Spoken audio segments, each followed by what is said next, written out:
sunshine, but also sticky new world order up your arm.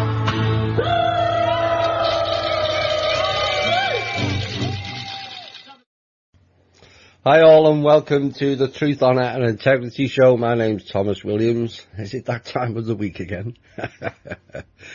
Well, we're going to go around the world with news and views in 180 minutes, not 180 days.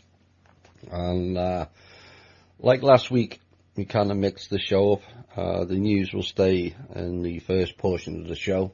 There will be a small amount of intel, and then some large op-ed pieces that covers the State of the Union, and another piece of intel near the end. That should be rather interesting, shall we say. Right, let's get into the first portion of the show. As per usual, the email is truth.honour.and.integrity@gmail.com, and the link for the show is www.spreaker.com/user/8955881. The article's website, which you can also listen to the show live, and all the archives of the Truth, Honour and Integrity, plus some nice articles on self-empowerment and psychology and all that stuff. And that's on thinkdifferent.thepeoplesclub.org. We have the Facebook page, Truth, Honour and Integrity, and a Facebook social media alternative for those of you who are sick of Facebook and its issues, on MeWe. If you're struggling to find it, send an email to truth.honour.and.integrity@gmail.com, or private message me on the Facebook. Either way. Then we have the People's Club donations website link for everything about the foundation, called thepeoplesclub.org. Right. First thing, I want to make a couple of apologies to people who have sent me emails and I haven't been able to respond to them. My time's just getting shorter and shorter. I do most of this show myself. All the content, apart from some bits of the intel, is done by myself, and I deal with the emails and all kinds of other things. And so I apologise if I don't respond quickly, but I do tend to pull out the ones who ask the questions and throw them in the show. But I may have to apologise. We may not get to questions again tonight. You'll understand why as the show develops. There'll be no show an evening with Thomas this week. We have another guest lined up, but I'm too busy this weekend. Too much going on. And the other final apology is a lot of people are trying to friend me on the Facebook. I don't accept friend requests on Facebook. It's nothing to do with you or me ignoring you again. It's just that I have issues with friends lists, and it creates a backdoor into not only your Facebook but also your computer. And so I tend to ignore a lot of friend requests. So if you have something important to say, rather than just hi, just drop it in a private message. But I don't have time to say hi to everyone, sadly. Right, with all that done, let's go around the world with some news. And the first one is in Japan. Nice cabal bastion of place that is, and largely to do with currencies and financial issues. But of course last week the digital currency exchanges in Japan said it had lost I'll get into that in a minute. $530 million worth of virtual money in a hacking attack on its network. CoinCheck suspended deposits and withdrawals for all cryptocurrencies except Bitcoin, as it has assessed its losses in NEM, which is a lesser known virtual currency coin. and the theft was confirmed. It will be the largest involving digital currency. Another Tokyo exchange, MT Gox, collapsed in 2014 after admitting that 400 million had been stolen from its network. And the stolen coin check money was said to be kept in a hot wallet. Really. Which is a part of the exchange connected to the internet. Go figure. That contrasts with a cold wallet, where it's probably kept in the fridge, but maybe not, where funds are stored securely offline. You would think they would all be stored securely offline, but no, that's not how it works, as we all know. CoinCheck says it has the digital address of where the money was sent and is going to do what it can to compensate, not fully return, compensate investors. As a side note, Bitcoin crashed at least 20% today. Or was it 10? It went down there 20. I think it ended up about 10% down, and appears to be on schedule for what we warned about in early December. So 534 million of virtual money. So what does virtual mean? An item may sometimes be described as being a virtual item when it is a representation or non-tangible abstraction of the physical object, or it is a functional emulation or simulation of it. But they lost the simulation. You can't you can't make this stuff up. Virtual currencies being lost. That's presuming that they were physical and real to begin with. Suicide bombing in Afghanistan sadly killed 95 people, at least 95 people, and injured another 158 in Kabul. And the attackers drove an ambulance laden with explosives past a police checkpoint in a secure zone, really, which is home to government offices and foreign embassies. The target is believed to have been an interior ministry building, but many people were hit while walking by. The Taliban said they had carried out the attack, and it was the deadliest for months. A week ago, Taliban militants killed 22 people in a luxury Kabul hotel also, and witnesses say the area, also home to the offices of the European Union, a hospital and a shopping zone known as Chicken Street. Perhaps it was the Blue Avians again. Was crowded when the bomb exploded on Saturday about 12:15 local time. So, according to Mr. Trump, this week, the greatest military on earth, having spent 17 years in Afghanistan and still haven't been able to deal with a ragtag bunch of mercenaries. Question is why? And I think we all know the answer why. Certain fields that have poppies in. But there you go. Saudi Arabia next. One of the world's richest men, Prince Al-Walid bin Talal, has now been released. Go figure.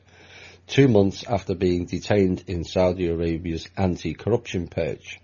He was freed after a financial settlement was approved by the state prosecutor, and Prince Al-Walid was held in November by an anti-corruption body headed by the Saudi Crown Prince. Now, what has taken place there is more than 200 princes, politicians and wealthy businessmen were detained in the crackdown. Since then, they have been held in the Ritz-Carlton Hotel in Riyadh, which is due to reopen on February the 14th. Now, the Prince Al-Walid is the most high-profile detainee to have been released so far.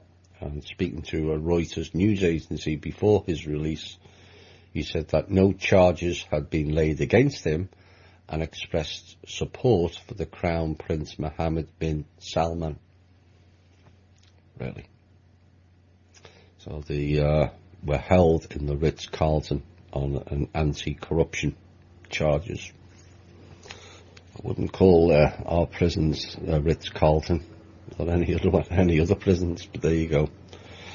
The multi-billionaire has a vast array of business interests across the world, including holdings in Twitter and Apple. From my point of view, you have to wonder whether this is the shape of things to come. People with money, which is largely stolen from us, walking free because they have the money to pay them off. And I find it a concerning trend could emerge, and something we should be very wary of in this country if it takes place here as well. Now, it could well be a good thing, what is happening, but given Saudi's ties to the Zionists and Kushner in particular, one has to raise the concern as to what really took place here, and it may have not been all in good faith, and to me a possible sleight of hand move. We'll see. Off to Ireland now, and none too liberal laws, and the Prime Minister of Ireland told the BBC this week he will campaign for the country's near total ban on abortion to be liberalised. Mr Varadkar had previously said the laws were too restrictive, and a referendum will take place this summer on whether to repeal a constitutional amendment that effectively bans pregnancy terminations. And the wording of the referendum question is yet to be decided. We'll probably add some of the banal pile of nonsense inside of it, but there you go. Ireland's 8th Amendment places the right to life of an unborn child on a par with that of a mother, meaning abortion is banned even when the pregnancy is the result of rape or when the fetus has a fatal abnormality. Campaigners have long called for the laws to be changed, and last year a citizens' assembly and a cross-parliamentary committee both recommended removing the ban. Well, sounds good, but I think Ireland and its people have far more pressing issues to deal with than this, personally. Some would argue different.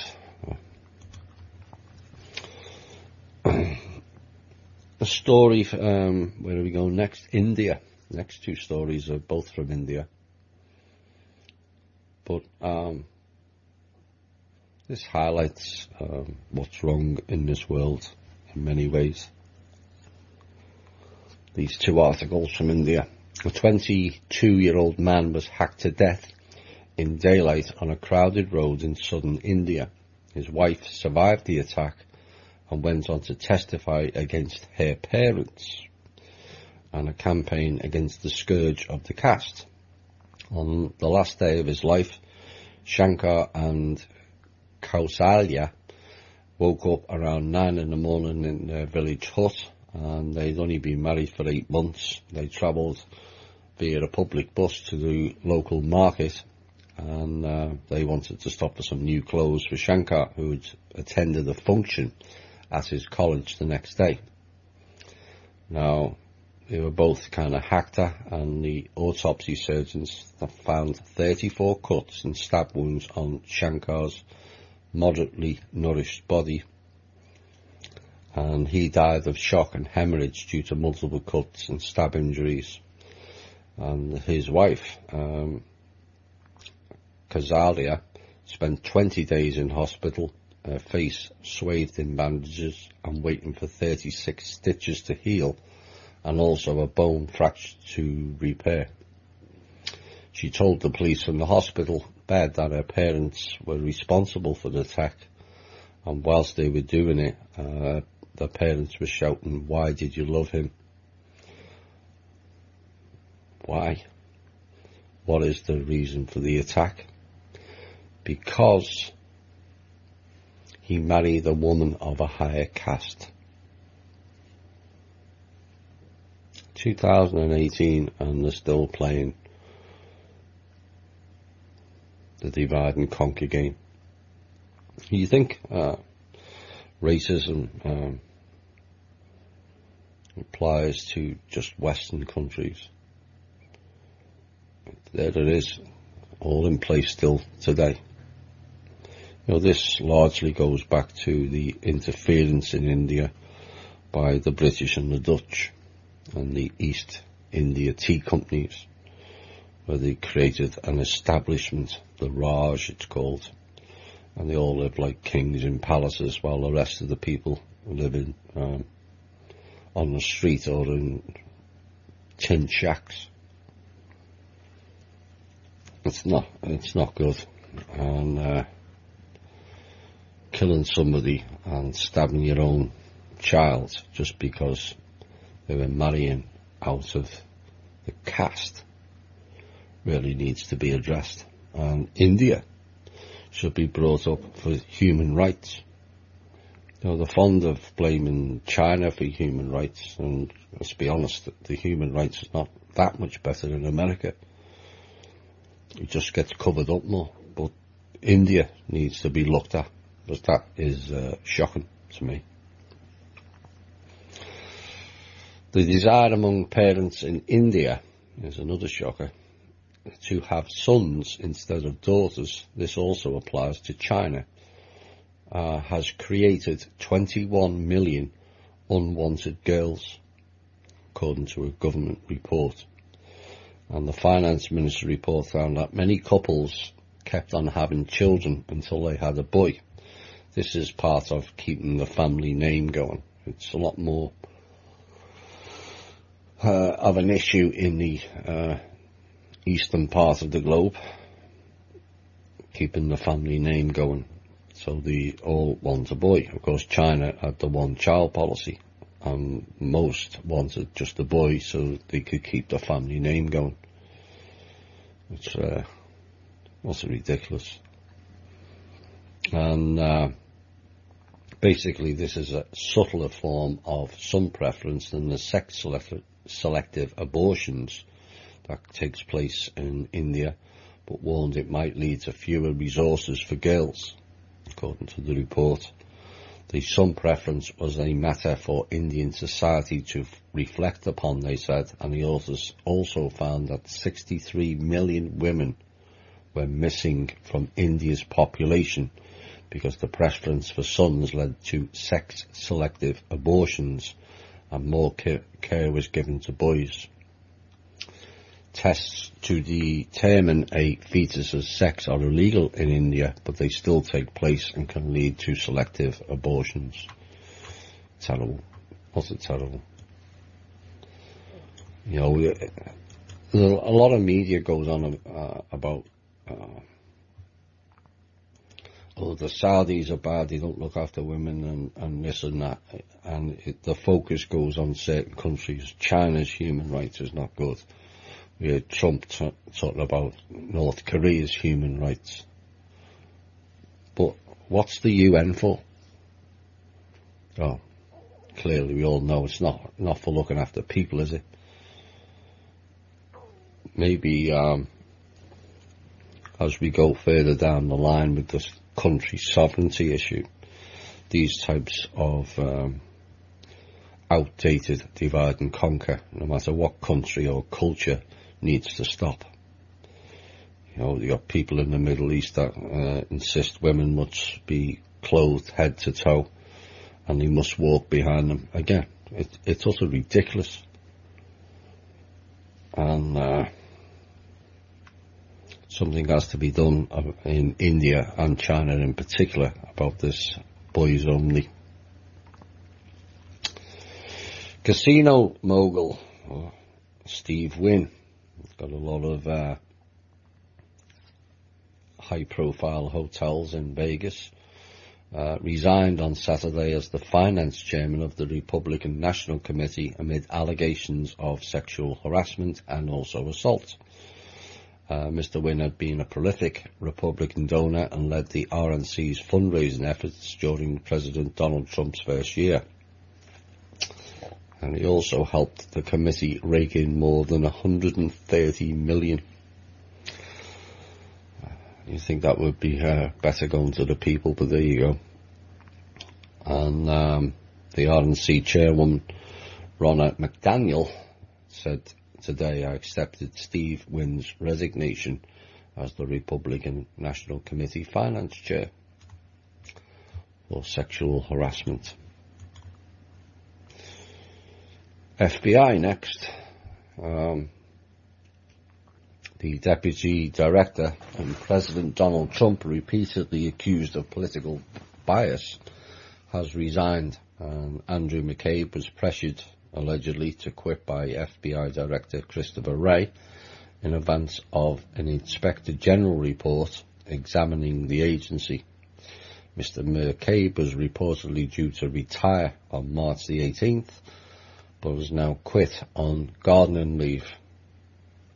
And his exit from the agency comes a week after a report that Mr. Trump wanted him out, and an internal communication authored by Mr. Wray shows Mr. McCabe's early departure was the result of a forthcoming FBI Inspector General report that concluded the agency must perform at the highest standards. Quite why it takes a report to do that is beyond me. It should be par for the course. This is the way these government agencies and branches work, sadly. And earlier on Monday, it was reported that Mr. Wray had expressed an interest in moving Mr. McCabe to another job, which would have been a demotion, ahead of the Inspector General reported. And it's unclear when the report will be released. And the White House Press Secretary, Sarah Huckabee Sanders, told the press briefing on Monday that this particular decision regarding Andrew McCabe was not made by the White House, and the President wasn't part of the decision-making process. England next. Every person receiving personal independence payments, like benefit system, will have their claims reviewed. The Department for Work and Pensions has said a total of 1.6 million of the main disability benefit claims will be reviewed, with around 220,000 people expected to receive more money. But 1.4 million are going to get none or less. And it comes after the DWP Department for Work and Pensions decided not to challenge a court ruling that said changes to PIP were unfair to people with mental health conditions. Now, the review is going to take 5 years, and it's going to cost £3.7 billion, which is roughly $5 billion. And the Minister for Disabled People, Sarah Newton, said the DWP was embarking on a complex exercise and of considerable scale. She added, whilst we will be working at pace to complete this exercise, it's important we get it right. Working at pace. 5 years. £3.7 billion, $5 billion for a review. Really? You've got to spend that much to review it. It means you didn't get it right in the first place, and people should lose their jobs, wasting public money. Hawaii. Next, emergency management leader has resigned, and a state employee who sent an alert falsely warning of an incoming ballistic missile has been fired, officials said on Tuesday. Weeks after the mistake caused widespread panic, the Hawaiian Emergency Management Agency, Vern Miyagi, stepped down on Tuesday. The Major General Joe Logan stated, and a second agency worker quit before disciplinary action was taken, and another was being suspended without pay. General Logan said in announcing results of an internal investigation, the state emergency agency worker believed the attack was real because of a mistake in how the drill was initiated during the shift change. The worker said he didn't hear the word exercise, which was repeated 6 times, even though others clearly heard it. And apparently there were no procedures in place to prevent a single person from mistakenly sending a missile alert. Really? A missile that never was, by the way, for those of you who don't follow the show every week. There was no missile. Where are we next? Davos. The UK Treasury Chief Philip Hammond diffused an awkward moment at the World Economic Forum on Thursday with a joke. He publicly thanked his American counterpart for comments that sent the pound to its highest levels against the US dollar since June 2016.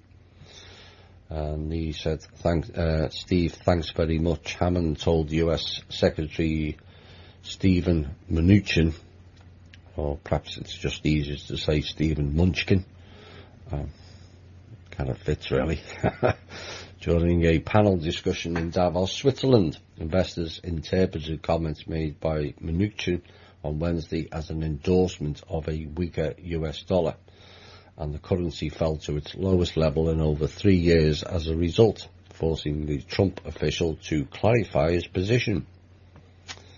Mr. Mnuchin said Thursday he was not concerned by short-term fluctuations in the dollar.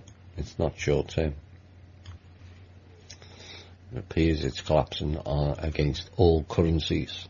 It was only a few months ago that the pound was about, I think it was $1.15.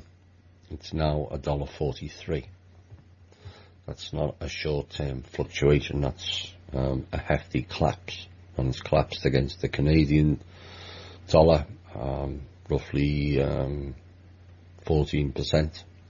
It's collapsed against the euro and the yuan. Of course, so is Bitcoin and so is the bonds. Mr. Munchkin again. Treasury Secretary urged Congress on Tuesday to raise the federal government's statutory borrowing limit, and said Washington must soon grapple with the mounting federal debt. Really? Just as lawmakers are embarking on a significant spending spree, annual deficits are creeping up to $1 trillion a year, and the national debt has now topped $20 trillion. On Monday, Treasury said that the United States will need to borrow $441 billion in a privately held debt this quarter, the largest sum since 2010 when the economy was emerging. No, it never emerged at all, from the worst downturn since the Great Depression. Yet the need to deal with the federal debt seems to have taken a back seat to other priorities, including the $1.5 trillion tax cut increase, increased defence and domestic spending, and an expected infrastructure request from President Trump this week also. I'll cover that more in the op-ed piece of the State of the Union in the second hour.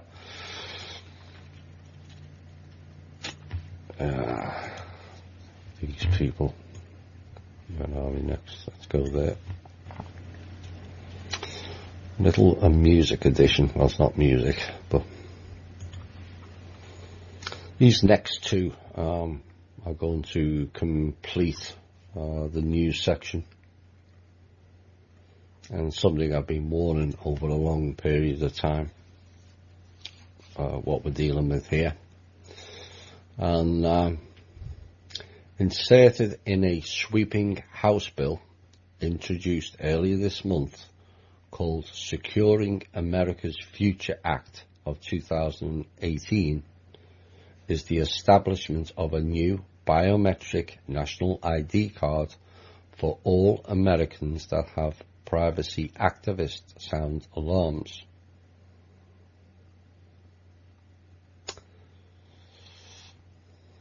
Yes, they are sounding alarms. It was introduced by Republican Bob Goodlatte of Virginia. Go figure.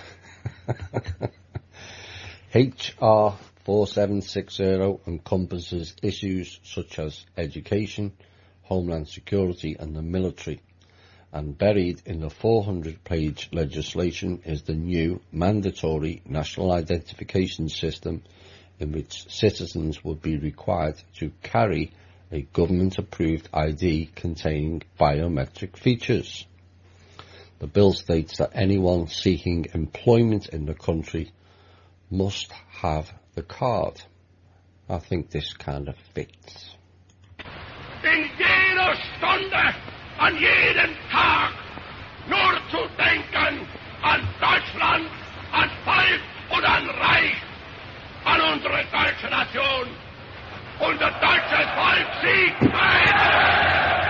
Sieg ein! Sieg ein! Sieg ein! Sieg ein! Sieg ein! Sieg ein! Sieg ein! Sieg ein! And we thought that wasn't bad enough. Try this. If you are an awake citizen of the United States, you'll know that the Department of Homeland Security implemented a constitution-free zone 100 miles inside the borders of the United States back in 2013. This action violated the Fourth Amendment of the Constitution of the United States of America, placing 197 million Americans inside an area, extinguishing their individual God-given inalienable rights to be secure in their persons and effects from unreasonable search and seizure. Moreover, adding insult to injury, a judge ruled in favour of the constitution-free zones, making residents inside the area subject to police checks. Now, what's been going on is because of the 100-mile radius, it encompasses the whole of Florida, might add, and also the entire state of Maine.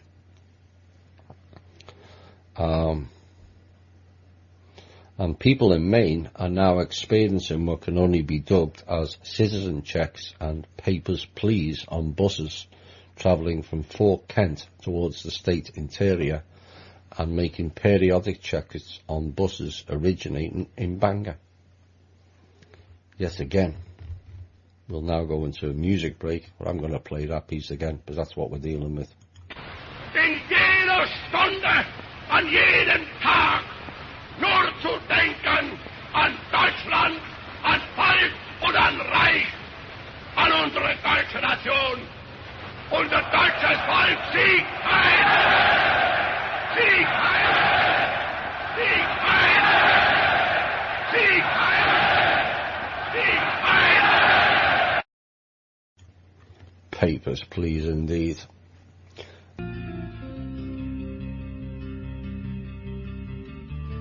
When I'm walking the dark road, I am the man who walks alone.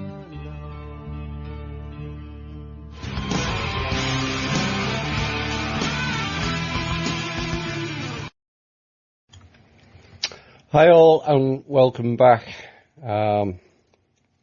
This next few hours will be explosive.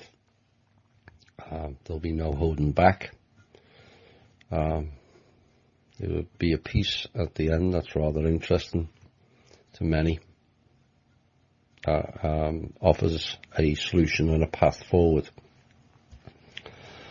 In the backdrop of a week when I lost my home to the criminal banking fraternity, and our team were shot at again. This is the world we live in. Sounds like a song, doesn't it? And this is why we're all here tonight in this show and in many other shows, to try and develop and make and be the change.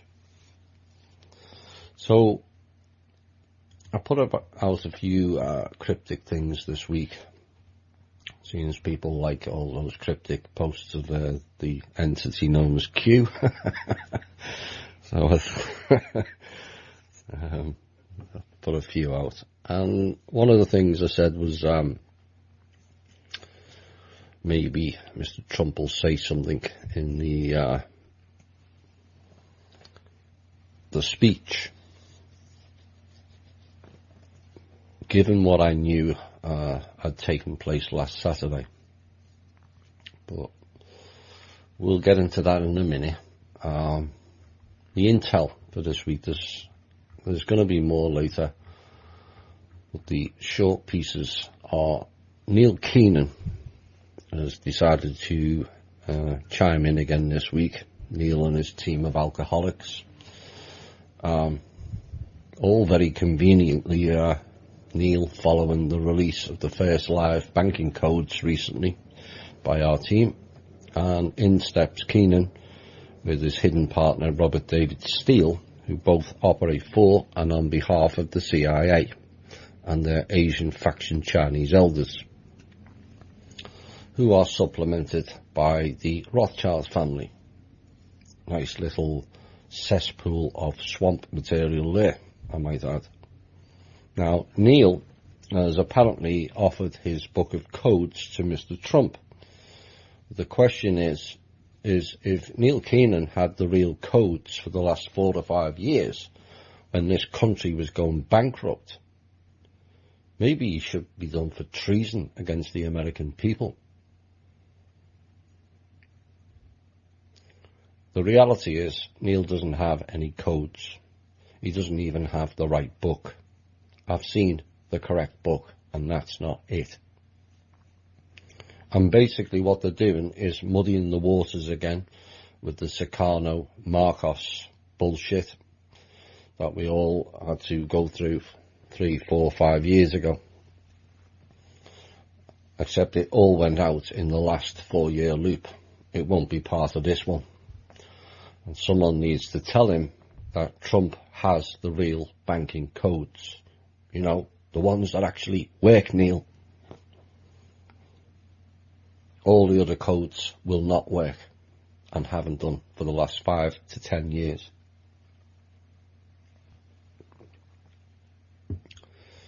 Or, you know, perhaps people should tell him Mr. Trump's not looking for international phone codes for Thailand, Philippines or Hong Kong.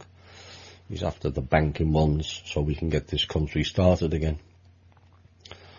Personally, I wish Neil would quit embarrassing himself. You're not going anywhere with it, Neil. You never were. And they're making mugs out of you. We told you this personally 2 years ago. You didn't listen then. I hope you listen now. And you stand up against the clowns who are pushing you into this nonsense. The time for calling those goons out, Neil, is now. Their days are numbered. Now, it appears the train hit on the 200 Republicans yesterday was a false flag event, and there was rumours of a helicopter takedown in response to that attack.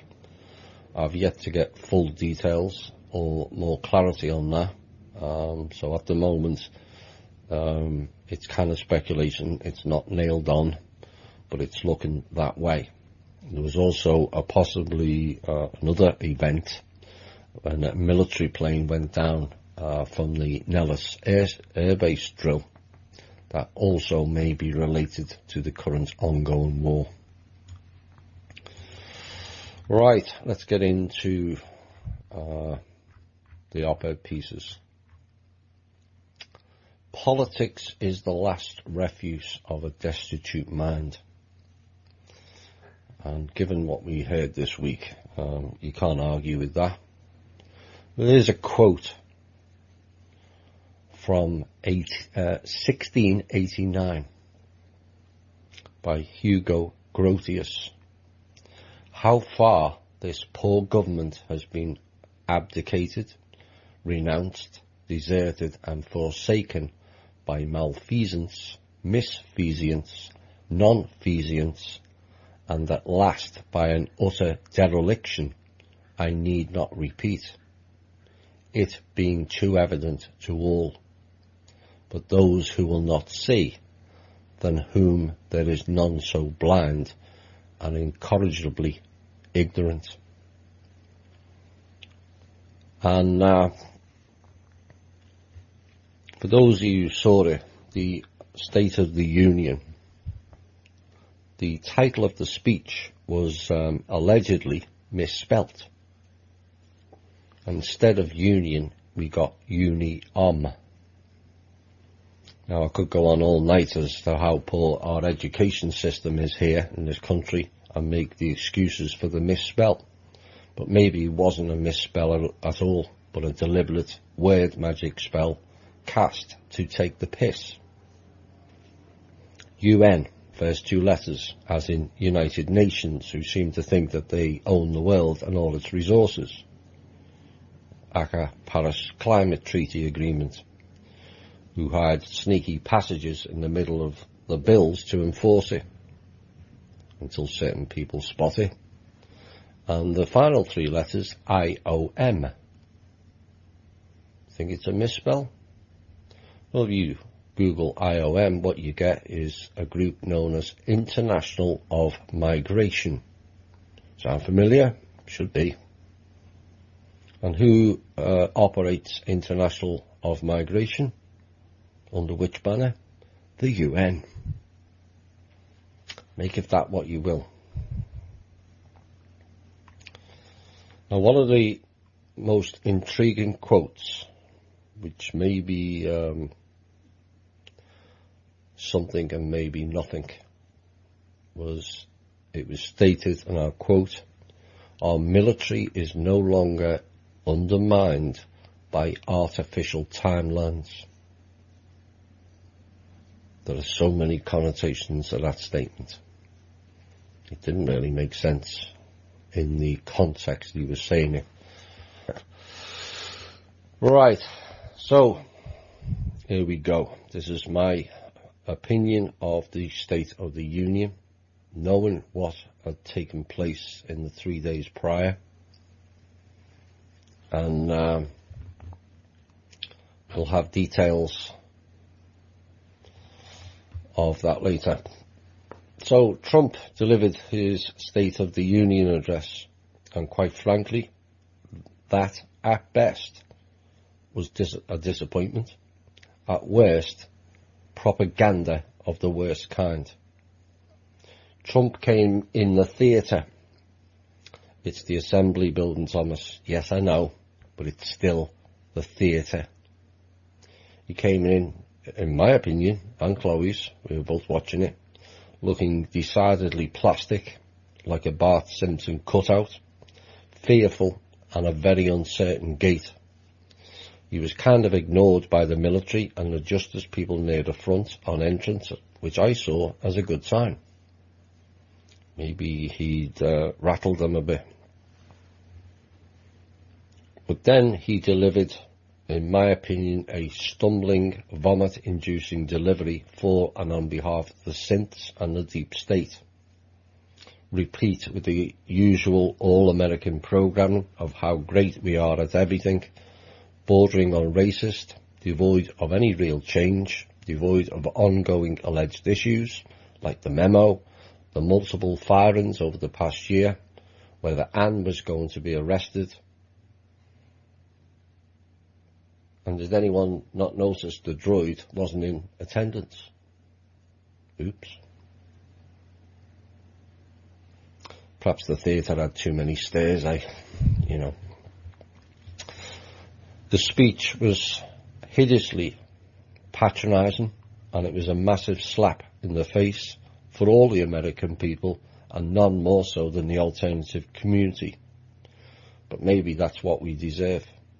Or is it? Too often we've fallen for the same bullshit of change, when in reality the only change is the time. The address, which eerily represented a presentation in the movie Hunger Games, complete with a gallery of overindulgent clapping seals, laughing and clapping on cue, it was all about the image. Image, which is a core pirate market strategy designed to pull people in and provide the hard sell. Well, I, for one, am not buying it. Now, I do have to say, I do feel for the man. I don't think it was his speech, but the fact that he addressed it means I will address it as we all saw it. But whether you like the man or not, he was clearly not in control of that script. He struggled at times to read, and this has been the problem all along. Whilst the hidden puppet masters remain in place, you can have Jesus Christ in the White House and not make a blind bit of difference. The puppeteers should be removed and at least give the man a chance. We need to build those platforms for people to perform in the right way, something I asked for 5 years ago. And we need enforcement to carry it out.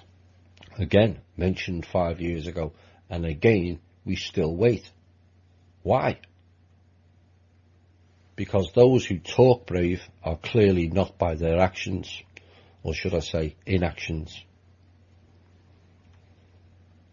America in its image, which is based on falsehoods and illusions, is only believed in this country, as the rest of the world is largely seen through the illusion.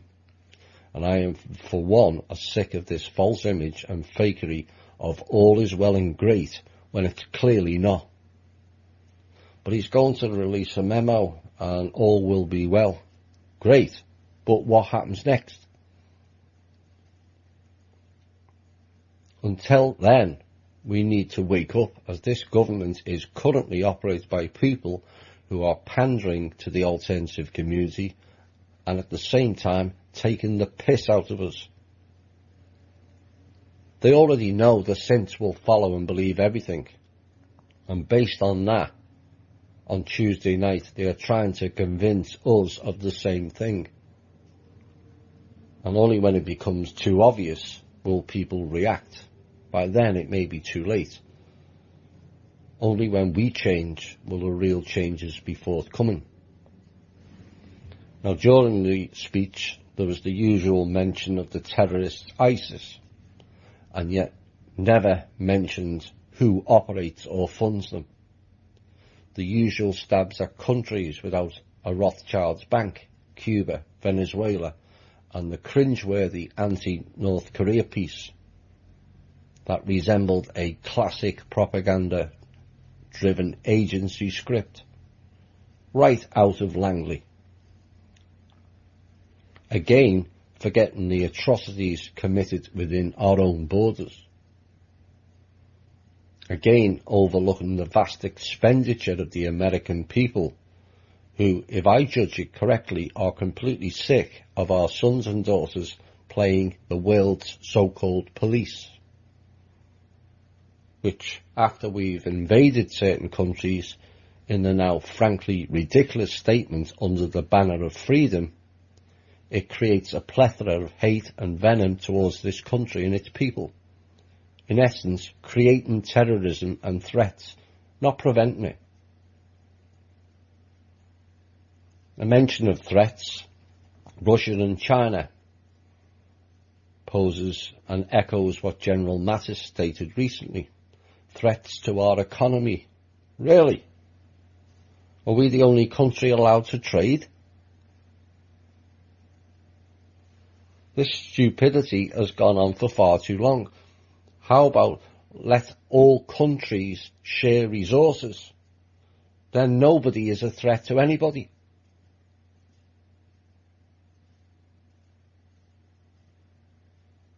Just because there's oil in North Dakota doesn't mean it belongs to America. It belongs to the world, to all the people. And the sooner we get to that stage, all this nonsense ends.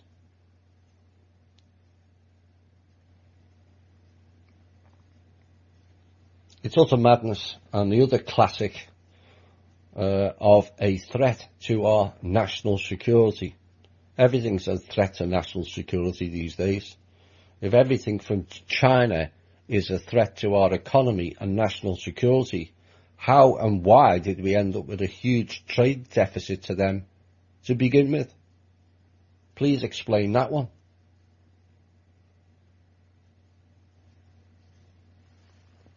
Amongst the grandstanding American smolts and repeated ramblings of how great America and its people are, how brave, heroes, heroic, valour, best, greatest, powerful, resourceful, and how we build and do everything better than every other country.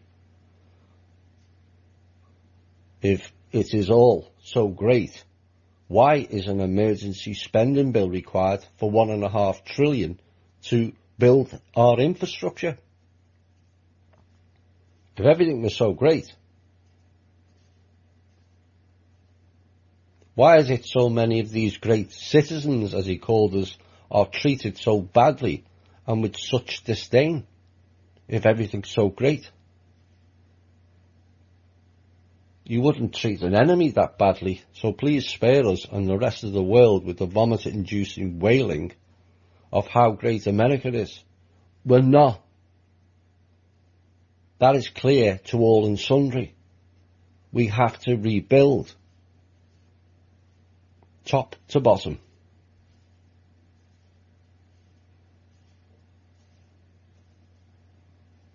We've been drugged, poisoned, jailed, robbed, shot at, killed, experimented on, chemtrailed, dumbed down, a permanent state of war, riddled with fear, and spied upon more than any other country the world over.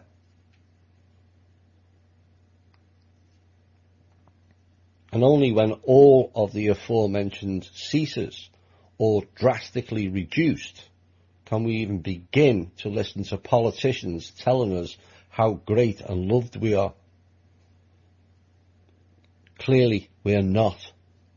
Otherwise government, military and agency policies would not have done that to the American people.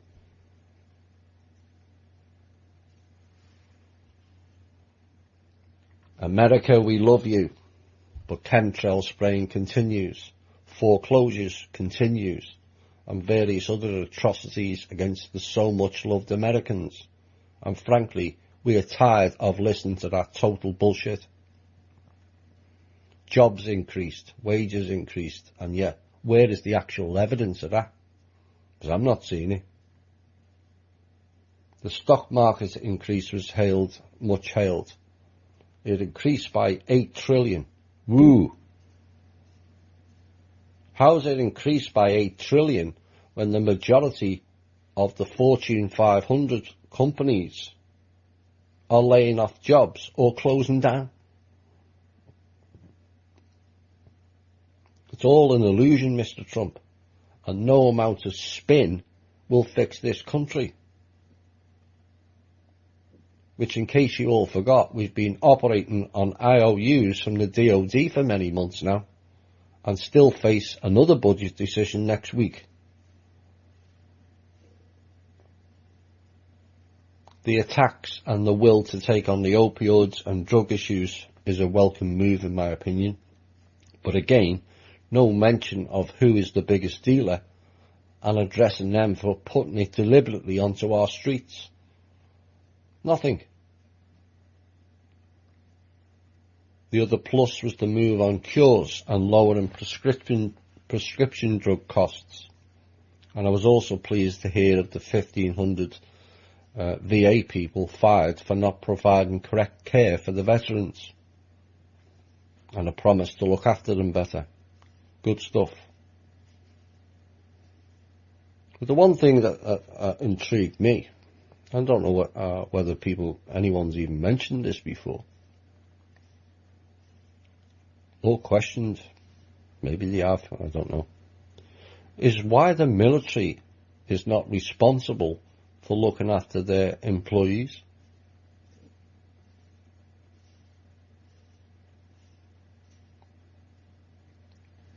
We, the American people, not only send our sons and daughters to fight for bogus reasons, we pay for it as well. And then we have to pay for the veterans in the public arena. To me, that is a military expenditure and not an added public burden that takes away funding from other things.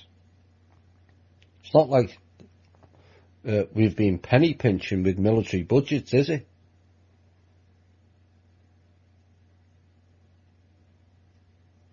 So those of us hoping for a streamlining of our largest budget expenditure item were badly let down by Mr. Trump asking for a bloody increase in spending. What the hell for? So we can sacrifice more of our sons and daughters in the name of freedom? I mean, enough of that shit. We love you, the American people, but we will continue to sacrifice you in the name of American hegemony. Again, enough of that shit. I lost count the amount of times the word sacrifice was used in that speech. We wouldn't have to sacrifice anyone if the short bus people in that theatre room was in any way competent. Or the clowns with more badges for killing people than common sense brain cells did their job of defending the country, not attacking all others. Or the laughably named justice people actually did their job for the benefit of the people, instead of collecting multiple pieces of silver like the Judases they are. Sacrifices were for the idiotic gods from the past. It's time to play grown-ups now and protect our people, not sacrifice them.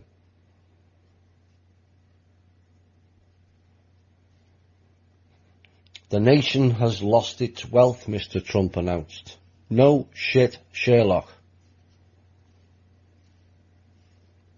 Yes, indeed, and 12 months on, you're about to embark on an increased military spending, more oil drilling, more nuclear weapons, and more wars with those you see fit. Oh, and build a wall across the southern border to stop them nasty terrorists and drug dealers, forgetting which of our own agencies not only created them, but armed them. Hello, Mr. Holder. And ran the drug cartels for their own profits and black budgets. How about build the bloody wall around them and call it Guantanamo 2? And do everybody in this country a real favour. They're not called cocaine in America for nothing. I was pleased to hear about going after the MS-13 gang, as those people and their reign of terror has gone on for far too long. It's morphed along the way, and suddenly they're now mercenaries. But again, no mention of who hires them.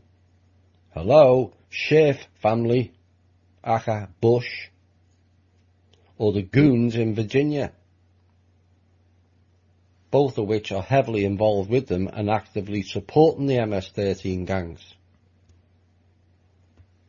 Now, the most disturbing piece was his wording surrounding the original Guantanamo.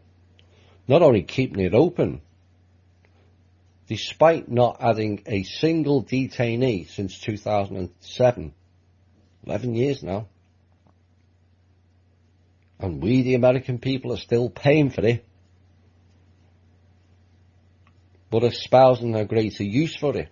He mentioned the term enemy, non or combatant. And in case you're not familiar with that term, it means you can torture and do whatever you like to those contained within. And it doesn't come under any Geneva Convention, human rights protection or habeas corpus.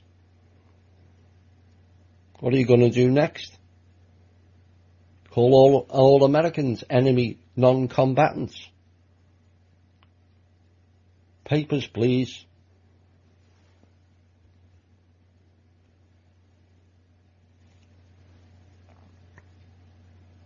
Given all the fun and games that's been going on, emails, Benghazi, sexual allegations, and all kinds of other state secrets being divulged. Like I said, while it was good to hear the firing of the VA people for poor care, the fact there was not one single mention of the plethora of crimes perpetrated by all agencies, the DOJ, or his fellow politicians. Not one mention. No mention of the Federal Reserve, the Wall Street crimes either. No mention of the criminal banks and practices that have milked this country dry for foreign interests. And no mention of swamp draining. Not one.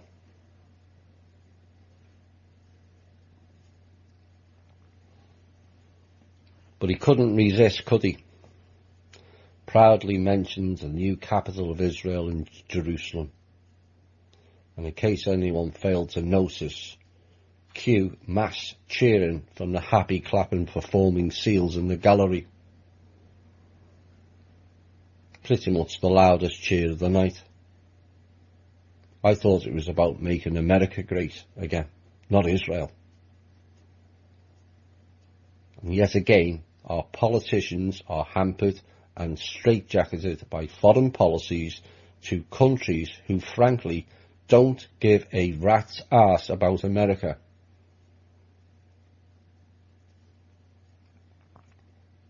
Until they hold their hands out for foreign aid, which of course, yet again, we the people pay. But we love you American citizens. Yeah, right. Because we're all utter dickheads and mugs tolerating this type of insanity being imposed on us. But don't worry, we'll all sleep safe on our street corners, tents, clapped out caravans, bus shelters, under the bridge and shop doors tonight, Mr. Trump, knowing we are going to spend trillions more on nuclear weapons. You can't eat nuclear weapons.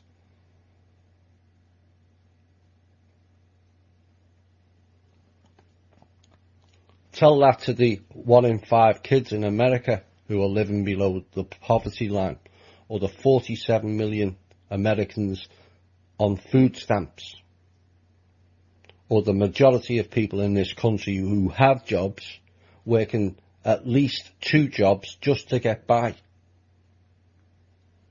whilst you and your ISIS-Ra elites friends decide on how many nuclear weapons we can buy or how many rounds of golf we can play. It's shameful. Also shameful. We love you, my ass.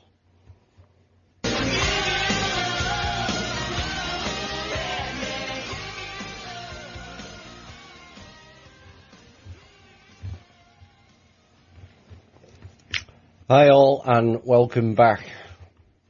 To say I was disappointed on Tuesday is an understatement.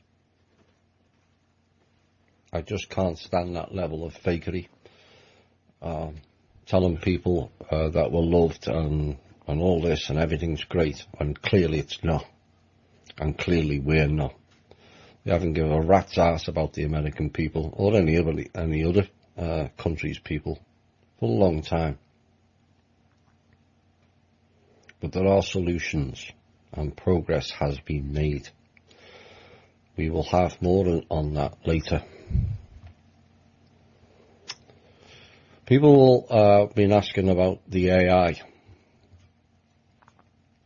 And from what I know, is the AI, the original psychotic AI, was removed as of late 2015. We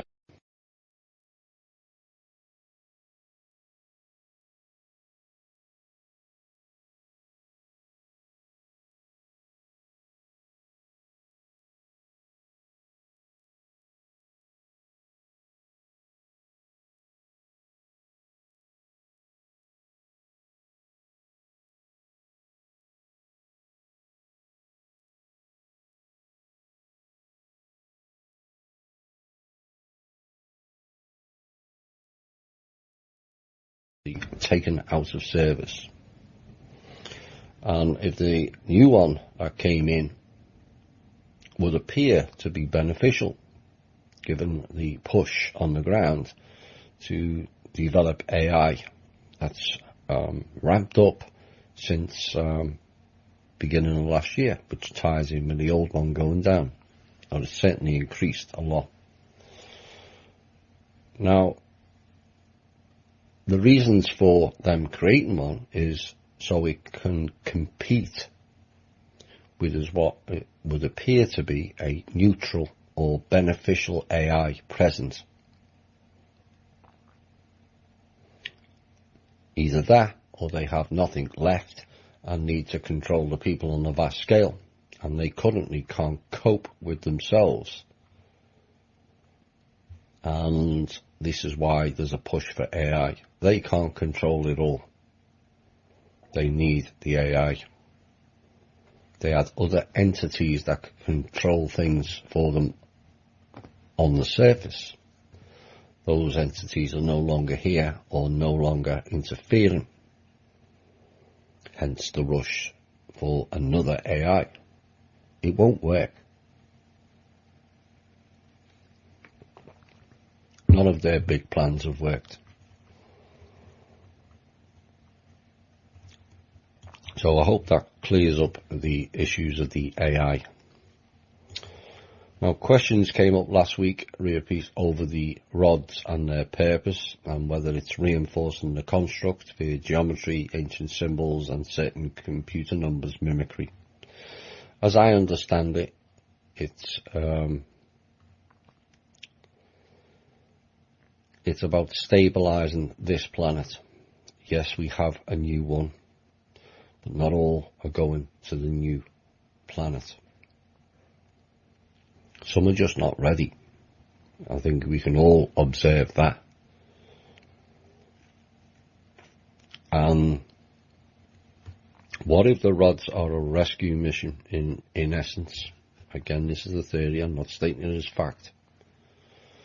Whereby it gives the people that remain on the surface and not on the new earth an opportunity to advance at a quicker pace and then transfer over.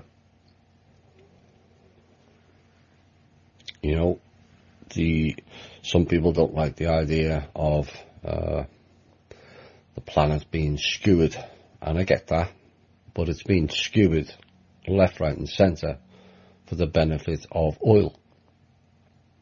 It's been skewered left, right and centre for the benefit of collecting bits of what was basically meteor fire, fallout, diamonds,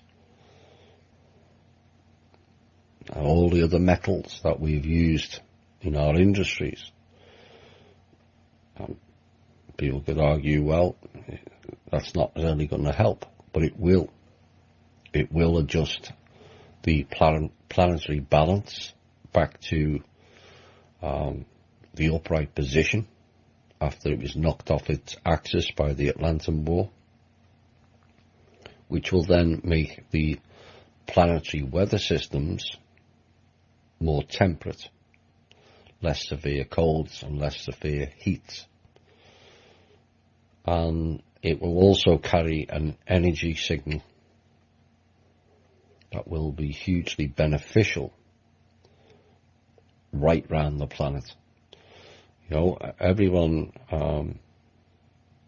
goes to certain places around the world and you just feel so much better. I covered this in depth last week, and you can't understand why they stand in one place in one town and you feel great, and then you go to another town and you feel off or moody or sad. Well, this is to do with the energy grid. Well, in the past there was no dead zones. Now there is those zones that were where the frequency was not as high or beneficial, and then there was high points. This is why they built all their churches on the nodes. You will see on the ley lines they built churches. So they're getting the power of the planet, not the power of some fake god sitting in the sky. So then people feel better going into church, but it's nothing to do with the church or what they're delivering. It's more to do with what's below your feet. So this energy will be dispersed right around the world. And for those that don't make the new planets on the transition, should that take place, it's not a given. You can't say 100%. You can say close to that, but you can't say it's 100% happening. Then it will be for the people who are left behind, who are not ready to transition yet, a greater chance of moving through their evolutionary scale a lot quicker with the beneficial energies and not the negative microwaves and Wi-Fi and all the other stuff that we're tolerating currently. One of the things that came up in the MeWe this week, and I thought it was important to put into the show, is one of the members was espousing her talents, and she said to the term, I don't like to brag, but, and we all do it, but telling people your skills is not bragging. It's actually telling you the truth. So if people have got real skills and they tell other people they've got real skills, how is that bragging? That's telling you the truth. And we have to stop doing that to ourselves. Because yet again, it's another silence program to shut you down, to keep you in a box. Little me, I can't do anything, I'm incapable. No, you're capable of doing everything. Society pulls you down into the box. Now, we've all got talents of varying degrees, and society has kind of dictated which of those talents is important or not. They're all important. Doesn't matter what you do. All talents have the same degree of importance because they all fit into the whole. And grading and labelling it just creates another set of boxes. So please tell people what your abilities are. It's not bragging, it's telling the truth. Where are we next?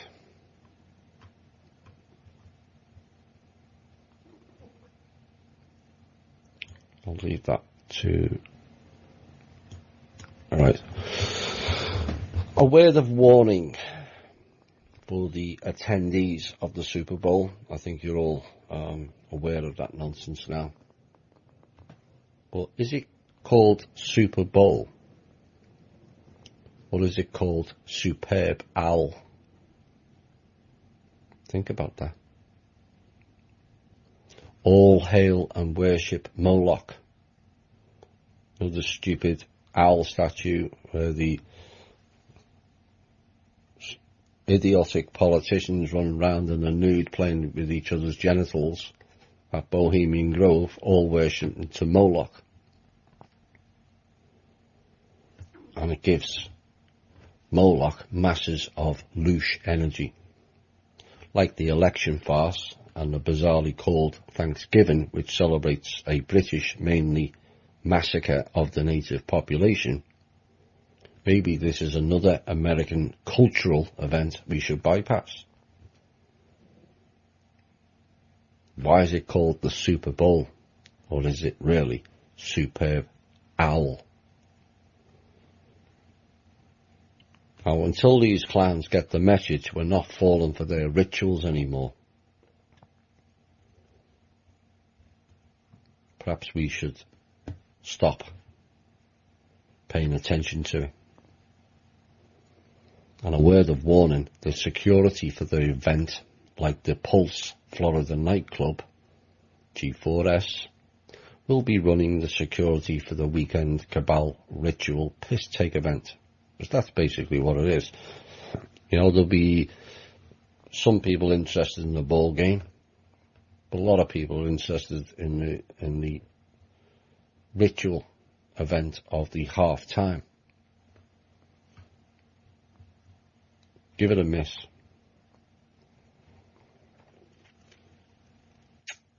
The God of Knowledge. You might like this piece. The God of Knowledge is called sin. So in their bizarre word magic spells, to obtain or have knowledge is a sin. Or perhaps another case of national security. Everything else is these days. The 7 deadly sins, as it was called. Perhaps it needs modernising. And so I came up with a few. And let's try these out. Number 1, think tanks. Number 2, agencies. Number 3, bankers. Number 4, lawyers. Number 5, politicians. Number 6, military top brass. And number 7, ETs. All have committed an enormous amount of sins, crimes, and caused untold human suffering beyond all imagination.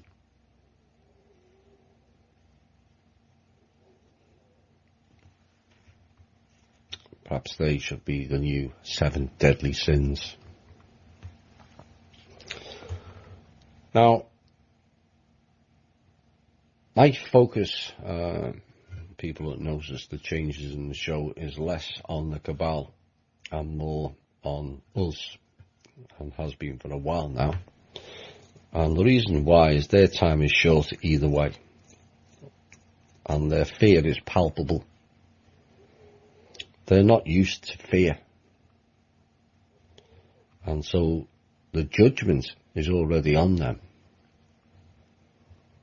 But I had a conversation with our admin Holly the other day about how my feelings and thinking process had changed. Less on revenge and more on how we progress. So here is some more things to ponder on. And I mentioned last week, so mass arrests, however many, and whoever is removed from society. Is it important? Yes and no. But yes, make no mistake, I want to see real justice served on all the perpetrators. But I worry at what cost. I need you to bear with me on this one. Society itself has become addicted to drama, worrying about other people's lives rather than your own. The nosy neighbour syndrome, as it's called. Who did you know blah blah is cheating on blah blah, or she is working on benefits, or someone's put wrong items in their trash can, are examples. And the classic one of illness. applies more to people in the UK, but it may be prevalent here also. The illness drama. Did you know the neighbour's daughter's boyfriend's cousin has cancer, or C? Both of which are said in a whisper or mimed. Why do people do that, whisper or mime the word cancer? But again, it's an example of people being embroiled in other people's lives and not getting on with their own. Various shows on TV now are all geared around the drama, and even the news outlet over the last decade has delved into it and enhanced it 24/7. So, the arrests happen, and the issue comes up, to me at least, a frightening reality of drama being played out on our screens, of courtrooms, police guards, high security, snake oil lawyers, and TV cameras from all angles, relaying all the drama, with the people outside the court buildings demanding hangings, lynchings, tortures, etc., the majority of which will know little about what or why the person or persons in the courtroom are there for. Only the alternative media community really know why. And I feel it will turn into a disgusting sideshow of mock anger, and perhaps is eerily reminiscent of the Roman Church public live death by fire antics. It was wrong back then, and I feel it would be wrong now. Now, before you all jump to an instant judgment on that, please hear this piece out. The thing that bothers me is you can't change everything overnight. What bothers me is the fact that the same snake oil salesmen called bar lawyers would cream multi-billions of our dollars off this sideshow to decide in reality what we already know. And it will all be covered by the same organisations that have led and lied to us to facilitate their perverse, unlawful current system via the portal people. That's newsreaders for those new to the show. Endless hours of pontificating and pointless mind-numbing debate of he said, she said. Oprah and the other equivalent proponents skilled in the art of talking shit, somehow trying to convince the bewildered public that they knew something was wrong but couldn't put the finger on it. Yeah, right. You knew and did nothing but collect your fake titles, a plethora of kickbacks, and bulged wallets, purses and bank accounts. And you, a lot of you, are a bunch of sanctimonious bastards to me. All of you. Lawyers and media people. They, the bar, and the media et al. Were all complicit in it at various levels, yet choose to ignore the obvious in case it affected their perceived special status lives. Judgment of themselves at a defined date will not be sweet, and it will have a cost. Rest assured. So, what are the solutions? To still have and see justice, but avoid the drama of it all. Now, presuming the clean-up involves all branches of them as well, how about a closed military doors court with people from the alternative community observing true justice is served and implemented in all cases?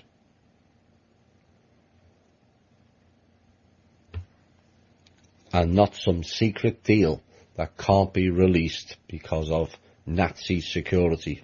I'm sorry, did I say Nazi, not national? More like Nazi secrecy to me. Where we find out 50 to 60 years later they were secreted to some underground bunker or some hidden island. We want to observe real justice and then report it back to the community via our shows and podcasts. The reality is, it is us in the alternative community that have pushed this scenario to its current situation and ultimately to their arrest. Ignoring the faction games playing out and then throwing each other under the bus, because again, we have forced them into doing that.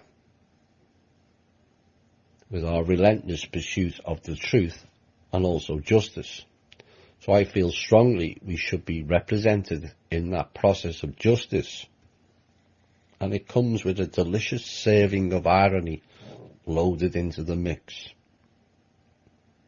Those classed as nuts, insane, conspiracy theorists, anarchists, observing and serving justice to those who thought they were beyond incrimination.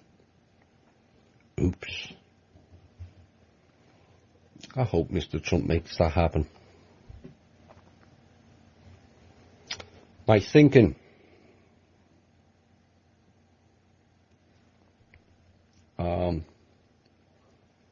And what I've been trying to get across is how you observe things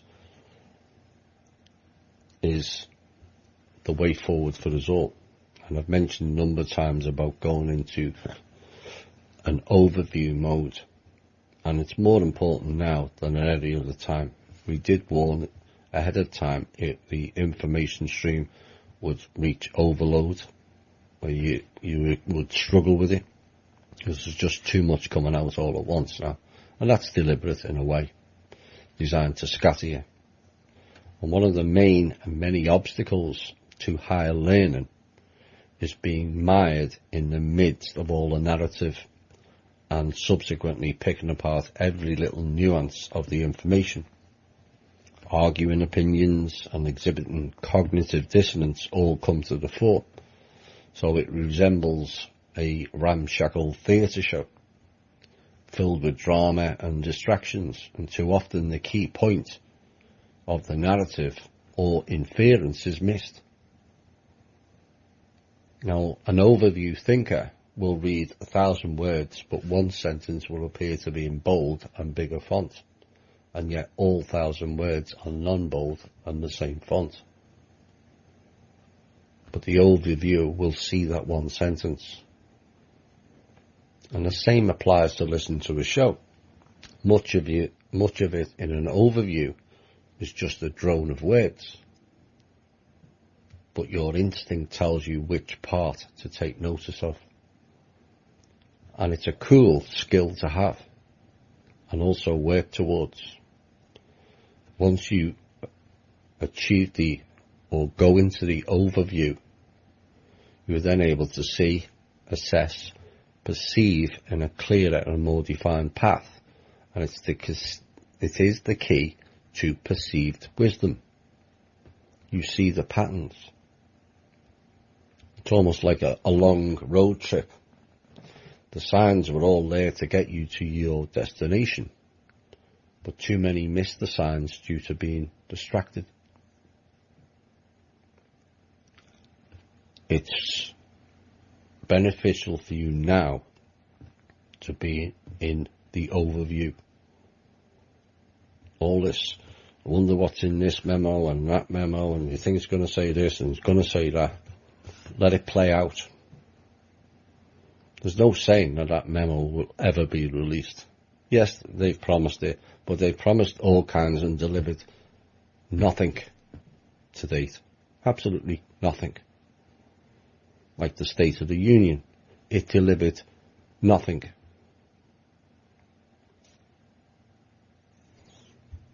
So we'll see how that unfolds. Now, where are we? I think I've gone through all that now.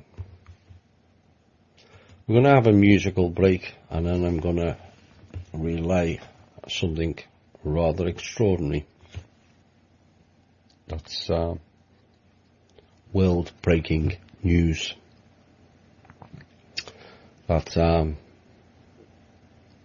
our team have been working on for a long time and finally delivered. We will have that read out after this music break, or perhaps, yeah.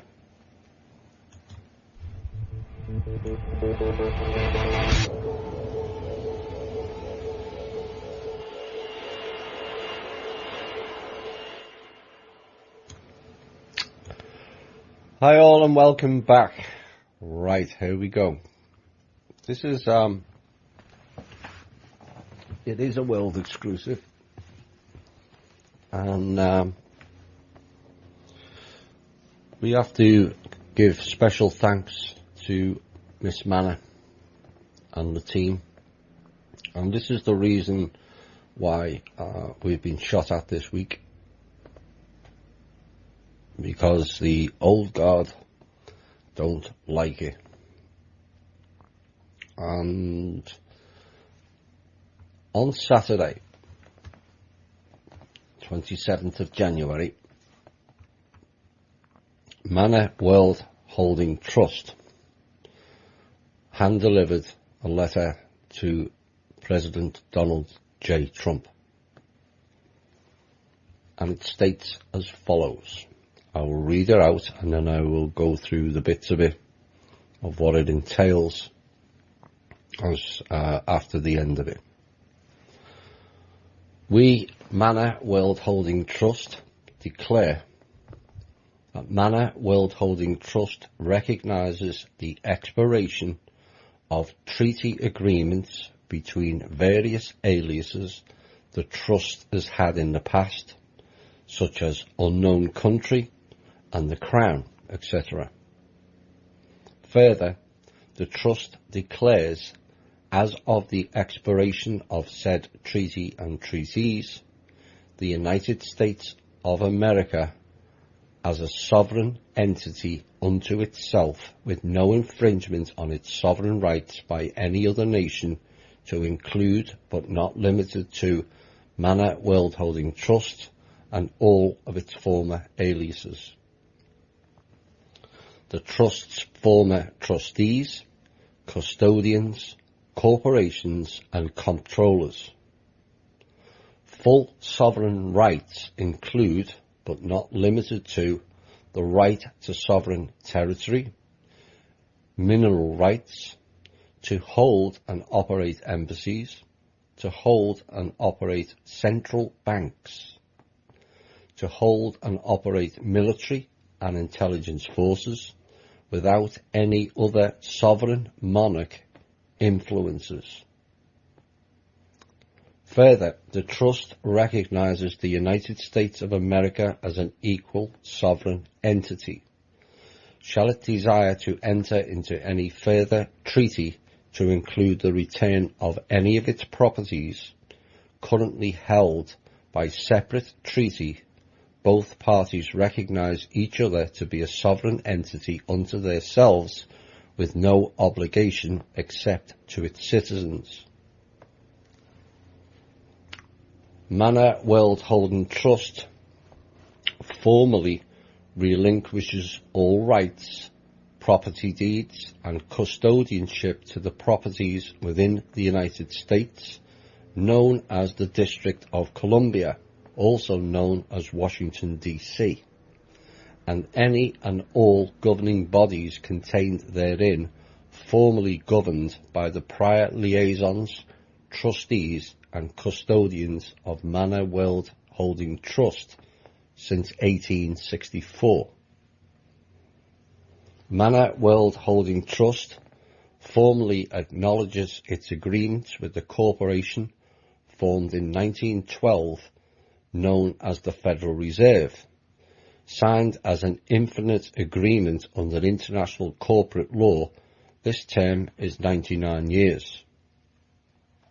Therefore, the expiration of the funding agreement between the Manor World Holding Trust, be it by any other name, expired on June the 15th, 2011.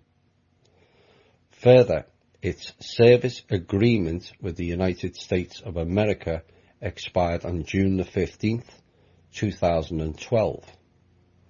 Manor World Holding Trust confirms the corporation known as the Federal Reserve is a corporation owned wholly by Manor World Holding Trust, and Manor World Holding Trust, as of this day, shall transfer all ownership rights fully to the United States of America, to include its rights to print paper currency, any and all future income and any past income earned as of the 15th of June 2012. Any and all debts owed to it by the United States, any and all real property owned by the corporation.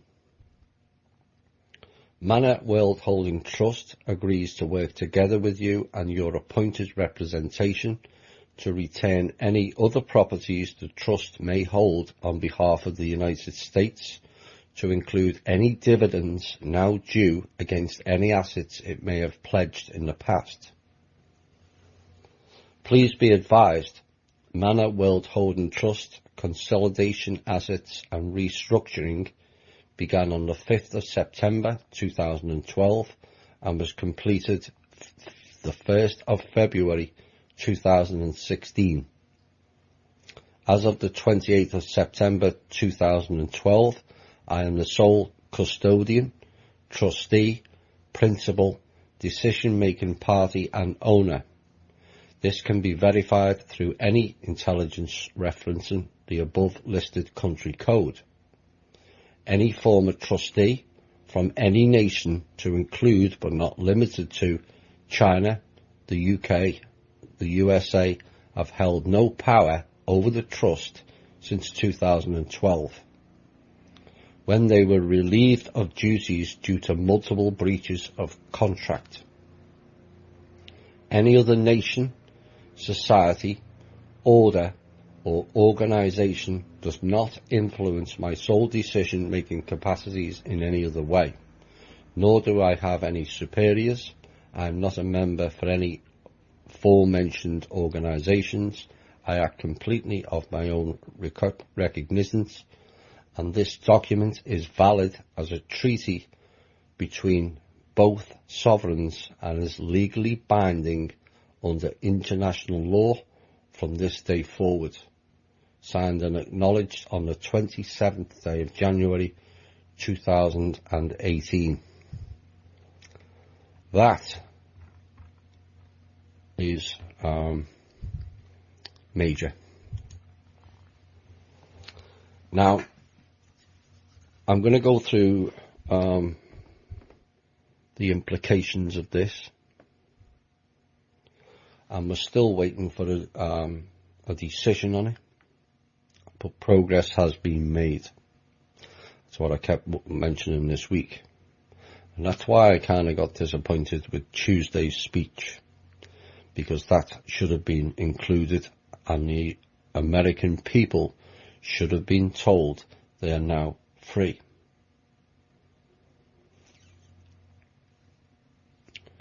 I'm aware Trump is under threat, but I don't think in that in that position I would have read that script personally.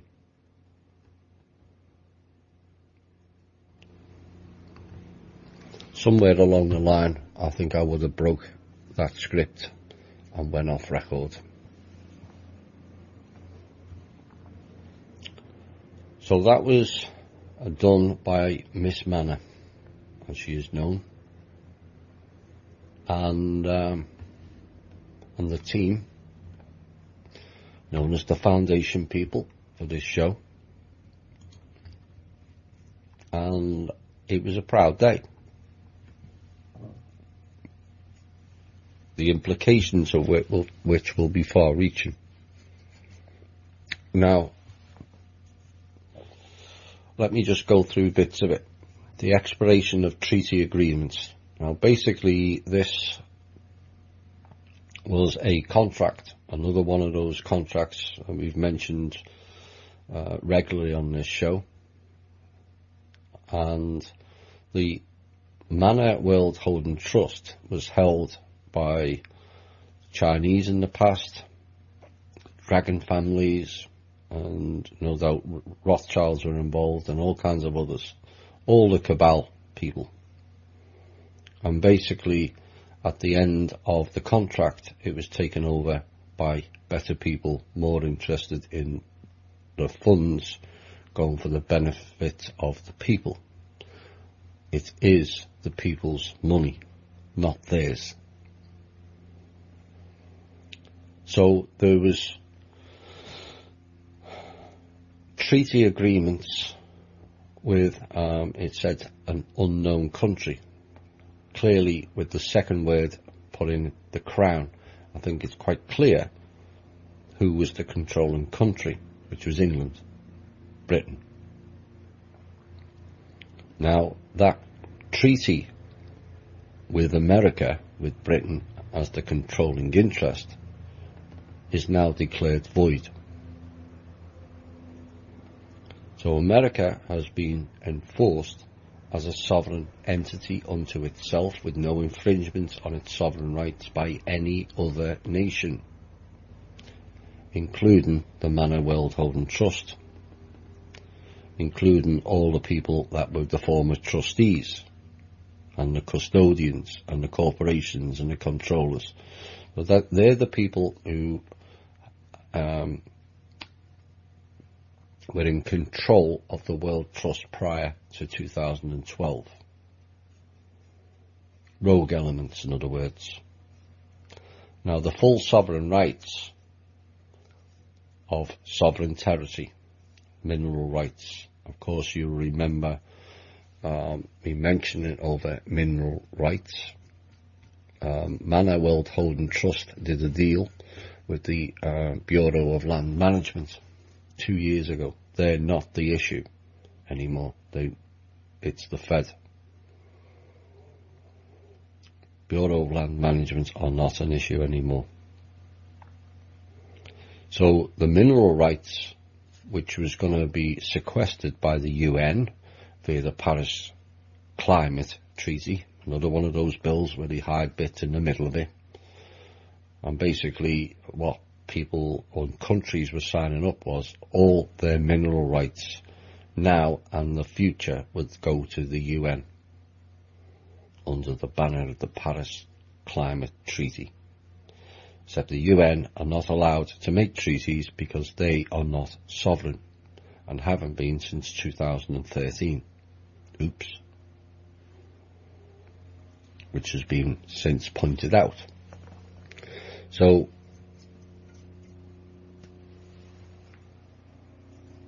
to hold, America can then hold and operate central banks, not Federal Reserve foreign entities.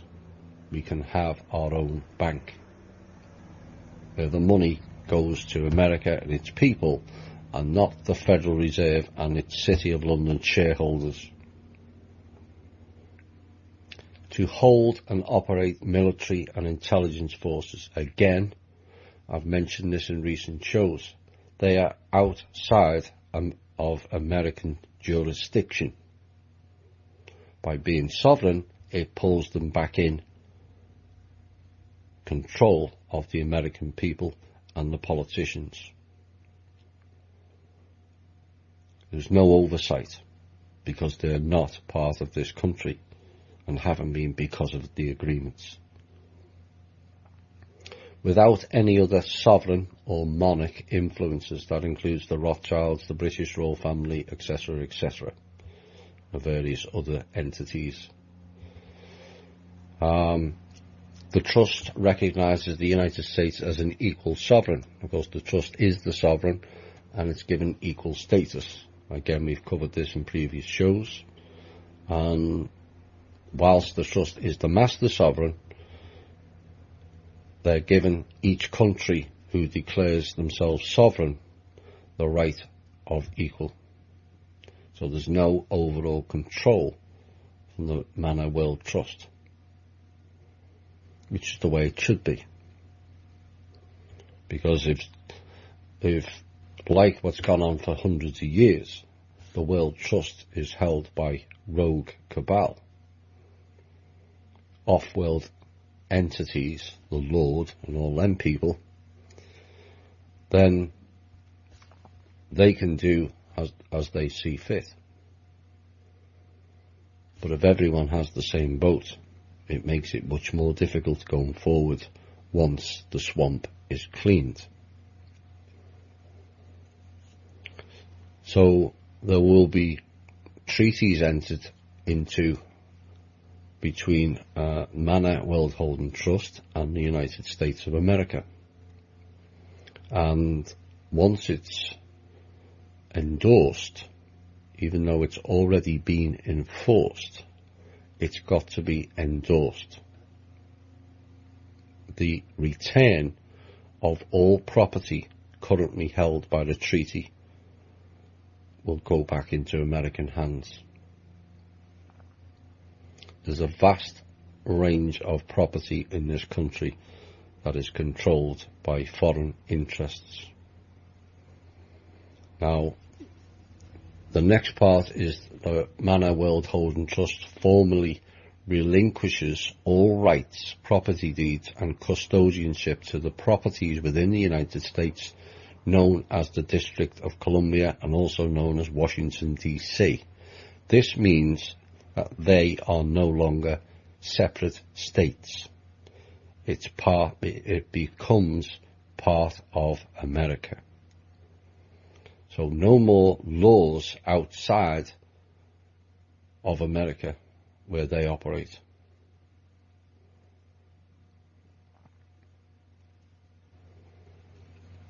And this includes all governing bodies contained therein that were formerly governed by former trustees and custodians of the Manor World Holding Trust, which has been in force in this country since 1864.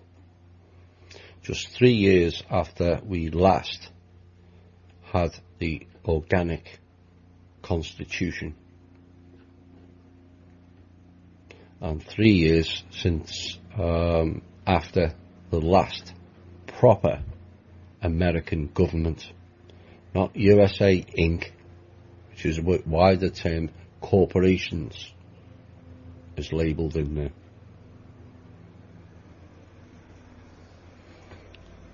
The World Trust acknowledges its agreements with the corporation known as the Federal Reserve, which has now expired. It's been expired for 5 years, heading towards 6.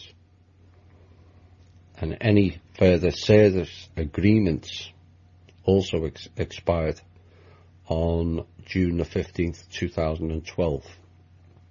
In other words, the Federal Reserve is no more.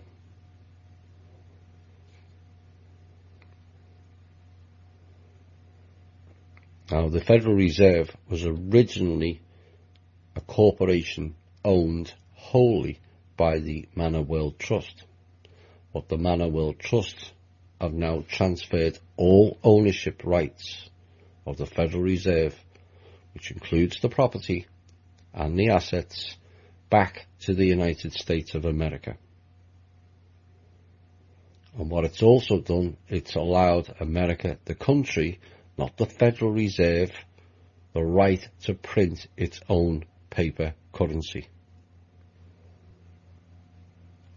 or coinage, or certificates. Not Federal Reserve notes or Treasury Reserve notes, which are debt instruments.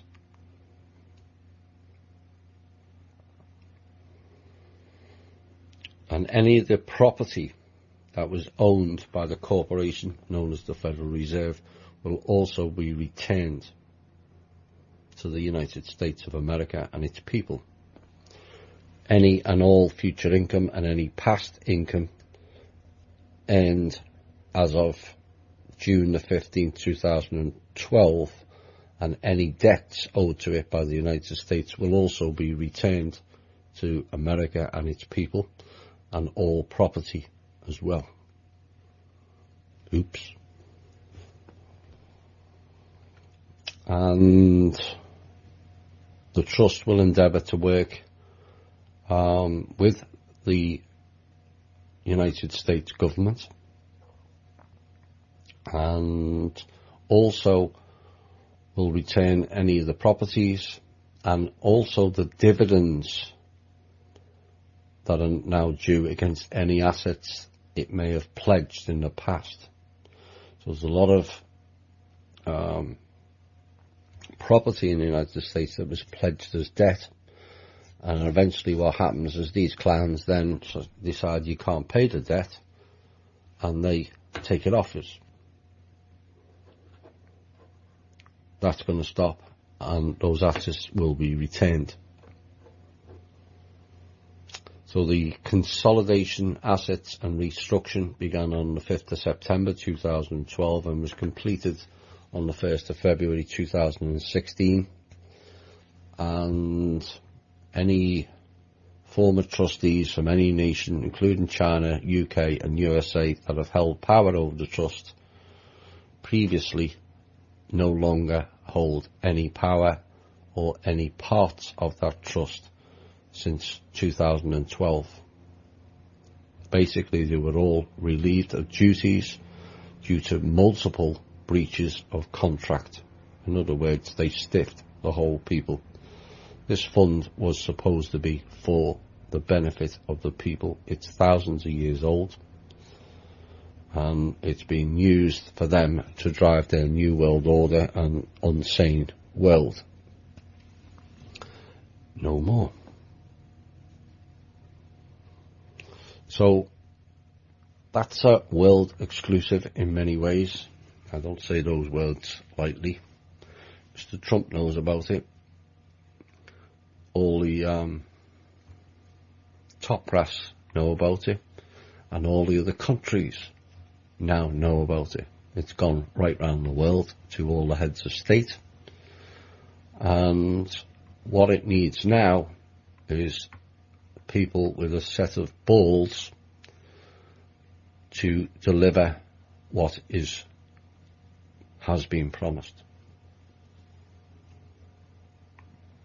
There's no ifs or buts anymore. America has been declared sovereign, and the people who are operating this country have to observe it. Whether it will be ultimately enforced in a violent way remains to be seen. Preferably not. We're hoping that people realise that this is an opportunity for America and its people to really be great again. Because literally for the first time in our history we'll be free of rogue corporations from all around the world who have stolen off this country and its people. We hope there's plenty with a set of balls in the relevant agencies, Pentagon, White House and Congress, to deliver this properly and administer it properly and quickly. We will get all our funds back. It's a fairly substantial fund.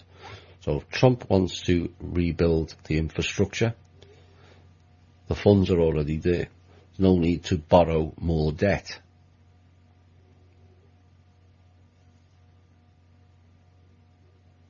We'll save 6% by printing our own currency, as we borrow off the Federal Reserve at 6%. And all it takes now is a bit of courage and some good people to do the right thing. Our team have done its role. We've ended their control. We've delivered a better way for this country and its people on a plate. It's now time for you people to do your job and deliver it properly to the people. Not kick the can down the road and send Langley in with fake bonds and Sukarno and Marcos alleged codes. That's why Keenan put that forward this week. It's another delaying tactic because they know the game's up for them.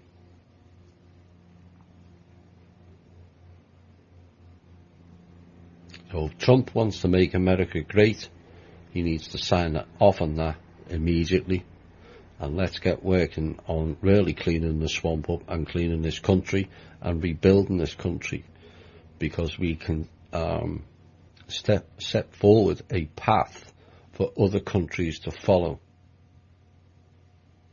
Because there's money in the World Trust for every single country. Every single country and its people are owed vast sums which can rebuild or actually build their countries in many cases. And the United States of America takes the lead. The rest will follow. This is the most important time in America's history, and we hope the right people do the right thing for once. That's all it takes. This country has been raped and pillaged enough. Every country has, but this country more than anyone. The Crown and all the other clowns. So it's up to Mr. Trump now. Will he deliver?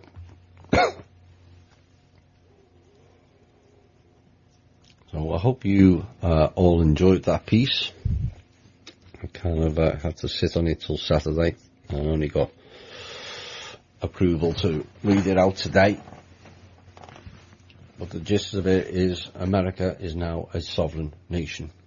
There's nothing to sign off on that. It's already done by our team. And I'm proud to have been part of that team.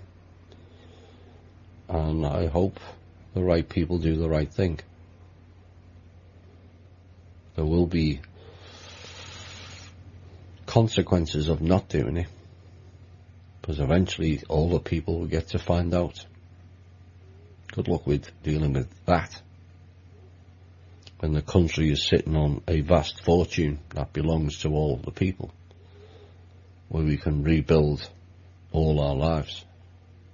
And you've got clowns in the military and the Pentagon and in the Congress and the White House delaying it so they can keep their special live status going a little bit longer. It's just not worth it, guys. Yeah, you might spin it out a few more weeks or a few more months, but eventually there's nothing left. You know that, and so do we. We bailed you out, we being the trust, a couple of weeks ago. We might not be able to bail you out again if you don't sign it. Then you've got the people to answer for, because the people will find out via this show and others of what's taken place, and you play politics games.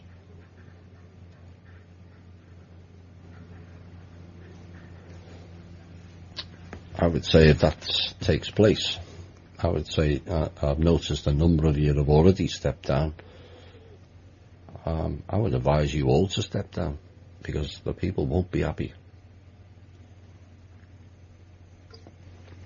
No Federal Reserve, no District of Columbia, no DC. All the Capitol buildings now back in the control of the American people. Oops. The implications for the IRS remains unseen at the moment. But again, they're not part of America, and they're only a collection agency for the Federal Reserve. And as the Federal Reserve is now closed down, do we need the IRS?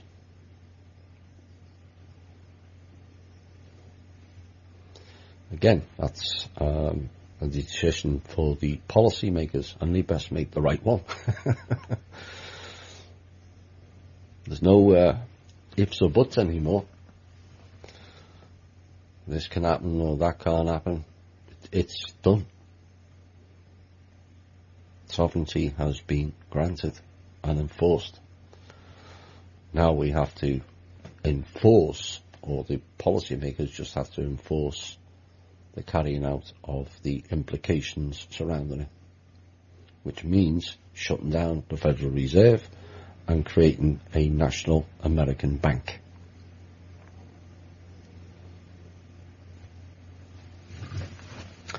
Right, let's get into a few questions.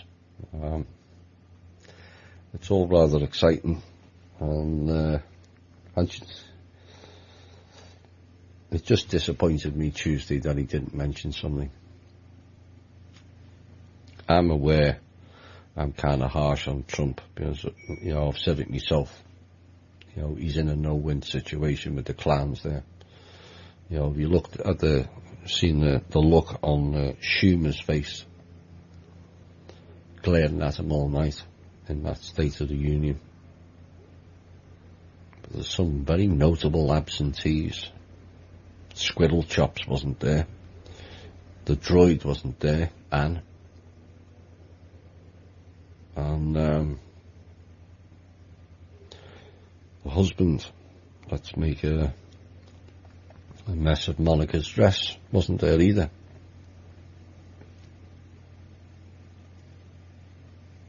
Maybe they're not there anymore, or maybe they're scared. Frightened they might get arrested. Who knows? It's going to be an interesting time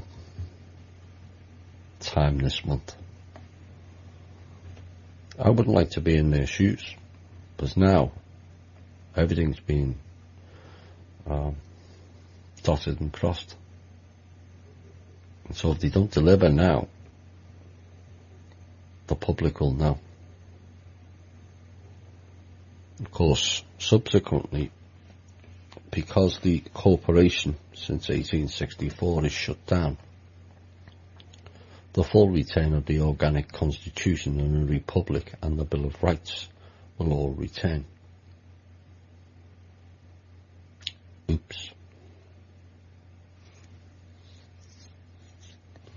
Maybe the constitution may need a bit of modernising, but the gist of it is correct. No modernising, putting it in a 10,000 page report and adding hideous bills in the middle of it. We've had enough of that, and we've also had enough of so-called national security. What about the people's security?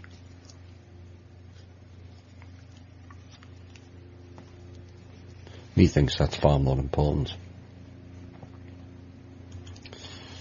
Right, let's get into rattle off a few questions. I think some of them are contained within that.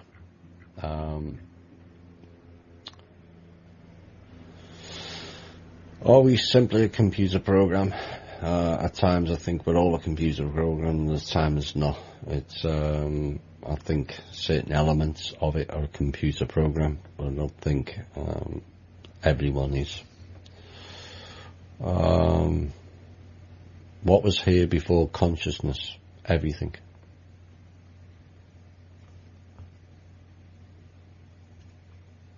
You have to really dig deep with that. After death, do we move into a different reality frame according to your growth and progress? Yes, that was covered in the Humanity Unplugged 1 and 2 shows. The full details of how that works, unless you kill people, which drops you down a level. Of course, there's been a lot of killing on this planet deliberately, at the behest of the idiotic gods and on rogue ETs, which deliberately keeps humanity in the lower levels, particularly the lower astral level, where you then encounter these entities sometimes in the day and more times in the night. They become a feeding machine or a battery. Are soulless beings controlled by AI? Yep. Simple answer to that. Sorry, I'm not going to expand. I'm going to rush through these questions because I'm getting messages left, right and centre. Where are we next? You mentioned that our sun has a new energy module. Does this mean our sun is artificial? There has been photos of a hexagonal sun simulated in our skies. Any ideas? my theory, and it's getting more and more towards fact. Oops. Now we've got military helicopters buzzing over the house. Oh well. That's the second time this week. Back to the sun. I am not sure that the sun that we see in the sky is the heat source. I think it comes from below. That's my opinion. And yes, a new module was put in it. And I think that fired up the real sun, ready for the new energies, which then will push the progress of this planet and its people in a much quicker way than has been done previous, because of the negative frequencies and the tilt of the axis and putting everything out of sync.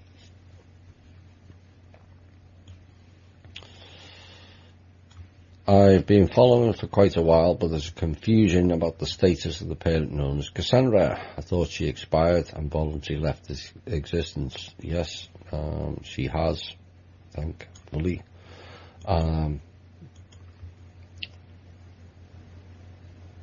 She operates now in what's known as VI, virtual intelligence.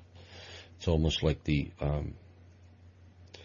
holograph or hologram tech, where they can appear but not actually physically be here.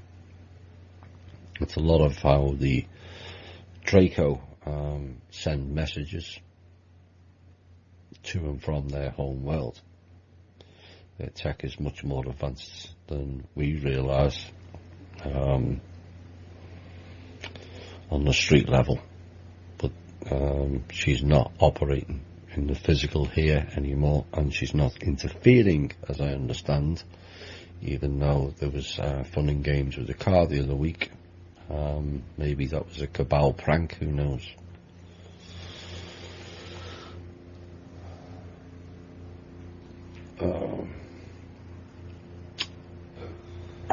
Where are we next?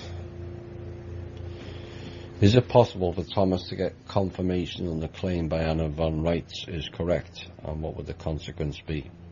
All what Trump signed is not valid. That I'm unsure of. I haven't had a chance to follow it up, but if it is, what I've just read out renders that obsolete. In essence, all what's the executive orders will be wiped out. You declare sovereignty and the return of the real American government and operate in it. All the rest is to do with the corporation.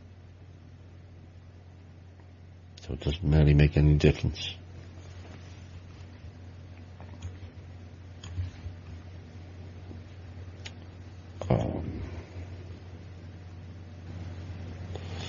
Is it true we have so many chemtrails in front of the sun as they want to hide the other heavenly bodies that are now in our solar system? What I heard is that we've moved into a different place in the Milky Way, closer to the centre. What's your thought on that? We have moved, but we're nowhere near the centre. Nowhere near. There isn't other heavenly bodies in our solar system.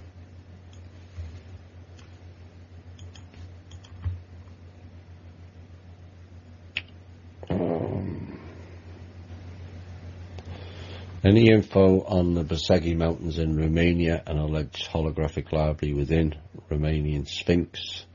Will more be revealed in the near future on this relative to true Earth and universal history? Romania appears to be a hotbed of important ancient artifacts in history. Only what I've said previously on other shows. The second Sphinx, for those of you new to the show, is in front of the Basegi Mountains in Romania. Yes, there's more than one Sphinx. And there is a domed hall in the entrance of the Basegi, and there's a holographic library contained within. There's also 3 tunnels. One goes to Tibet, one to Egypt, and one to Africa. Vast tunnels. Apparently our military entered one of them and were warned off. They're protected. So I'm hoping more of that type of stuff will be revealed in the near future, but they've held on tightly to those type of information. Artifacts, they've even destroyed the artifacts deliberately in Iraq and deliberately in Syria, so you wouldn't find out about who built them, where and why. Just to trying to eliminate all reference of previous off-world entities being here. That's what they're up to.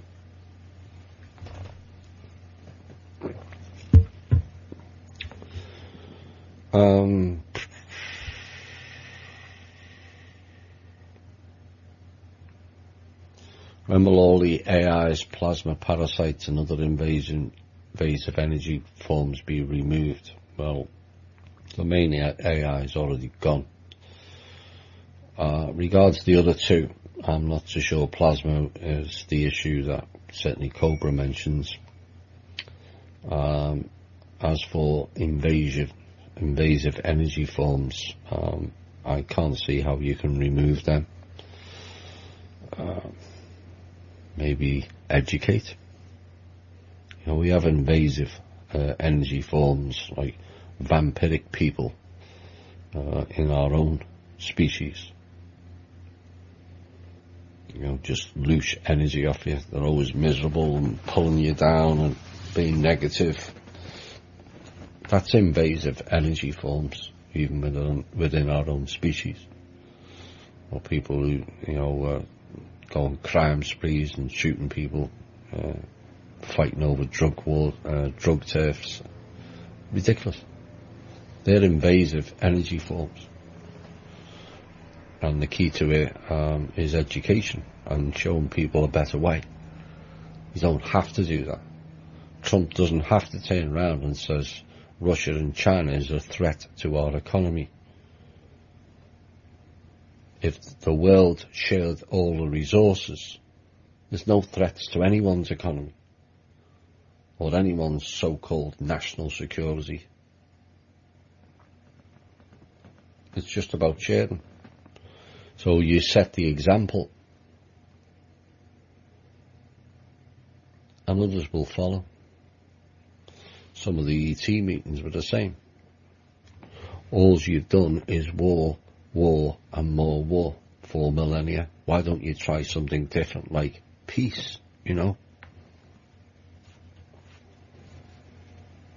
Some have jumped on board with it. In fact, many have.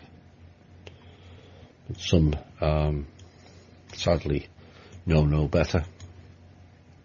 This is largely the problem with the Rothschilds. All of the Rothschilds are imbued with Draco DNA. Psychopaths. Those people need to be cleaned up and re-educated. And not by torture, Mr. Trump, in Guantanamo. It's not the way forward for we the people. It's just not. Why should we go down to their level? Let's do it a different and better way.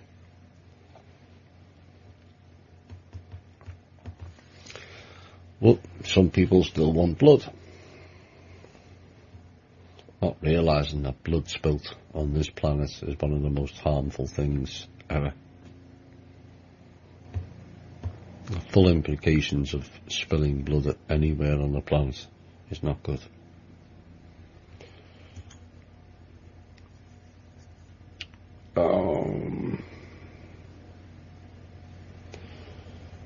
Would it be a good idea to ask hackers to hack media masts to show the ones in the factions from the Illuminati being arrested? Well, I think I covered that before. I'd like to see them done in once the military is cleaned up and self-serving clowns either removed or re-educated, then I'd like to see that take place. The idea of seeing this whole circus replayed 24/7 for years, what would be years on end, really doesn't appeal to me, and will become a distraction to the people when we really need to set about rebuilding our lives because of the lies that have been told and the corruption and the fraud, and also rebuilding.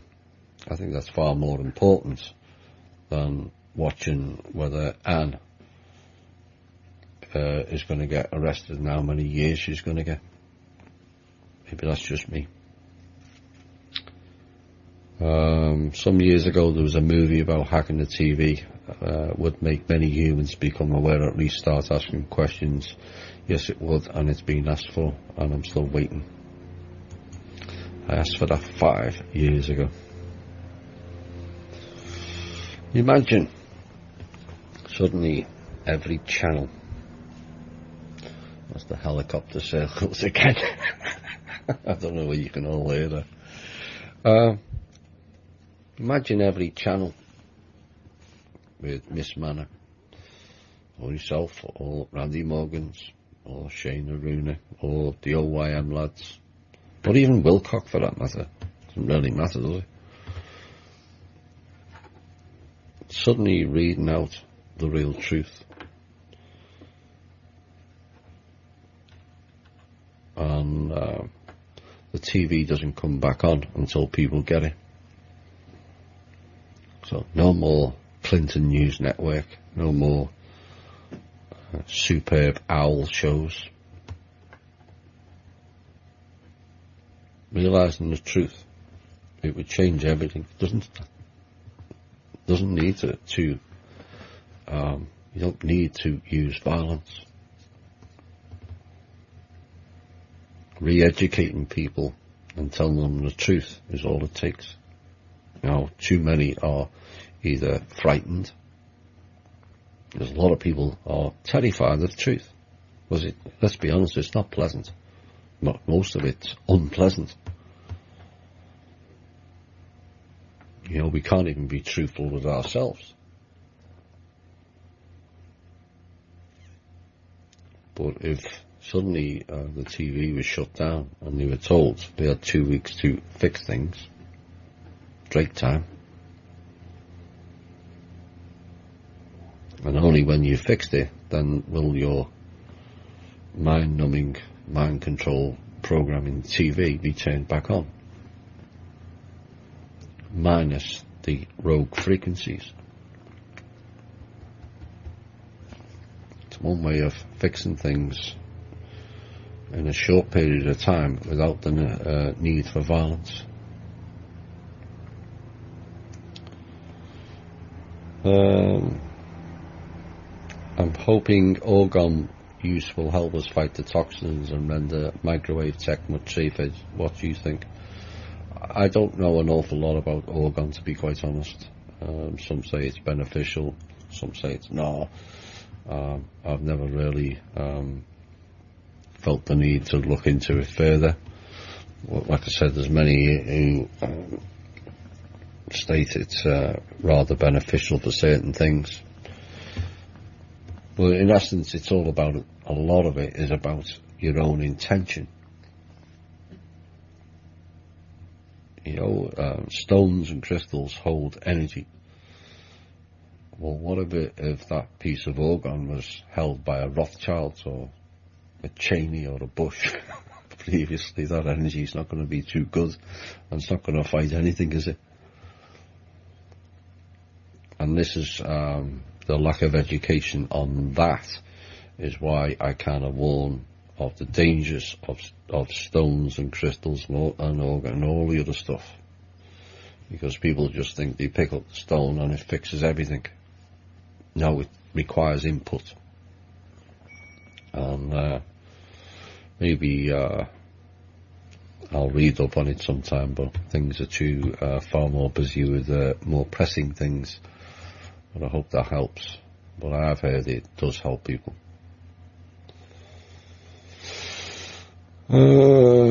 Same with Mylar.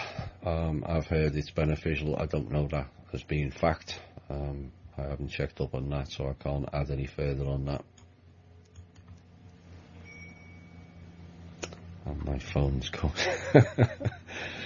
Oh boy.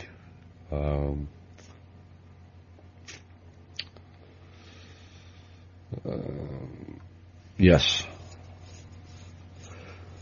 This is a question that was put in last week. This is something I have held on to. I wrote 2 lines, maybe 3 months ago. I was going to put it into a portion of the show, and then I left it, and I'll do it next week.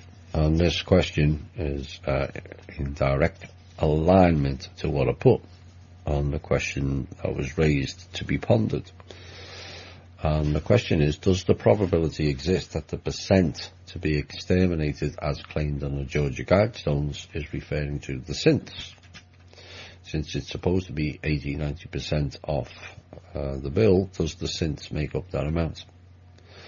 And yes, it does. And I'm going to read what I put for a pondering question. If Cabal are wanting to get rid of 90% of humanity via Agenda 21 or 30, do they know 90% of the people may be synths? And the question remains, are they getting rid of synths or organic human souls? That's the big question. I can't answer that for you. I think they've tried their damnedest to get rid of organic human souls, and they've failed, because the main ones are all still here, and the ones that get removed come back very quickly.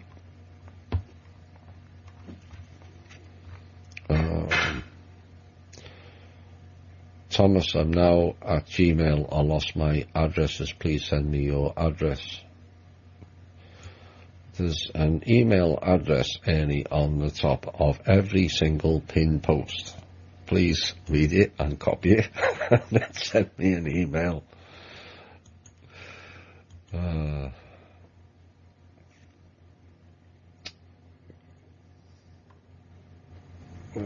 I'm not too sure what that. You have to give me more details on that. Not too sure if I understood your opening comment on last Sunday's OYM show with regards to Facebook and MeWe. I can't remember what I said now, to be quite honest. It could be to the fact that I mentioned we set up MeWe, because I think many people are getting fed up of Facebook. There's a lot of I received many emails saying, I don't do Facebook, but I'd love you to be in contact with you or whatever. And so when MeWe came along, I think it was Michael's idea, or it might have been James, to go with this particular site. They said recommended that would be the best for an alternative to Facebook. Now, given some of the stuff we put out, and given Facebook is now going full on Nazi, I don't think the THI Facebook is going to last much longer. I think they're going to shut us down, unless some action is taken in the White House, and what we've delivered tonight and handed to Mr. Trump personally on Saturday, that maybe it won't be needed. But if we do get shut down, if things go on much longer, we will get shut down. There's no question of that. And so at least now we've got an alternative with MeWe. So I hope that, if that was your question, that explains it. Thomas, I think I had a glimpse of the new Earth. It felt empty. If only the organic get there, are they going to be in one place or scattered across the new Earth? Since only 500 million are organic. It is empty currently. There's very few people who can go there and stand on the surface because of the frequency difference. It's also been terraformed in many ways. There are some species already there, and they have to adapt to the humans who are there temporarily. They're not there permanent, because otherwise it would turn into something resembling the day of the Triffids. Some of the plants are a bit wild, shall we say. But yes, it is rather empty, all very foresty, all nice and green. So I'm glad you've seen it. Right, on that note, I think I'm going to end. There's a couple of more questions, but I think we've covered enough tonight. And I want to say a final piece. We've come a long way with this show. And we kind of stuck our necks out and went with this team, which, it's always a risk. And you've all seen the evidence of the failure of many in the alternative community who have gone down wrong paths. Dave Schmidt is the latest example. He's quit this week. I suspect others will follow who have been pushing the RV BS. Maybe Mr. Gilliland. I'm not saying either of them are bad, although Mr. Smith, he committed, in the world of fraud and corruption known as being a politician. Mr. Smith was fired as a politician for fraud and corruption. You can't get anything more ironic than that. But he got involved with the RV people, and I think finally now they've realised they've been led a merry dance, and so he's quit this week. I would like him to apologise to his listeners and the people who have got invested huge amounts in currencies and dinars and cryptos and all the other rubbish and lost a lot of money. And this is the danger of making choices. You end up getting into bed with people you have no idea you're involved with. I kind of stuck my neck out with the foundation people, but having spoken to them at length, I found they were trustworthy. And we could actually deliver something meaningful. Life's not all about money. Yes, money can solve short term, but it will never ever solve long term. And the funds that is owed to America should be used for the full human spiritual development of the people. Not buying trinkets and the latest fashion and iPhones and iPads. It's not helping us. We really need to go forward quickly as a species. And with America being declared sovereign, we now have that choice and chance. And we'll be tired of the people who have that in their hand choose to ignore it. Your names will be infinitely etched into history, including you, Mr. Trump. Get it done and let this country rebuild and its people. I hope you've enjoyed the show. It was a mixed bag. There was a lot in it. I said it earlier, it would be a bit of a roller coaster. But we have an opportunity if the right people do the right thing, because once America does it, it will ripple very, very quickly right around the world, and all countries can be declared sovereign. Of course, what could be the stumbling block being the military, who I've warned you about. As a sovereign nation, you are not allowed to attack another country, or you lose your status and the trust fund with it. That could be a stumbling block in the near future. Long term it won't be. They have no choice. But what it can lead to is, it would lead to the call for all troops in foreign bases to be called back home.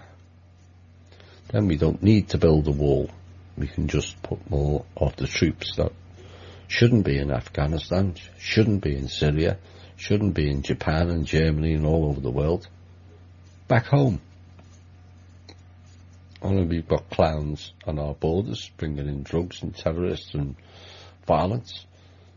Put the military to deal with them, because the military will now, because it comes under a sovereign entity, the military now belongs to the American country and its people.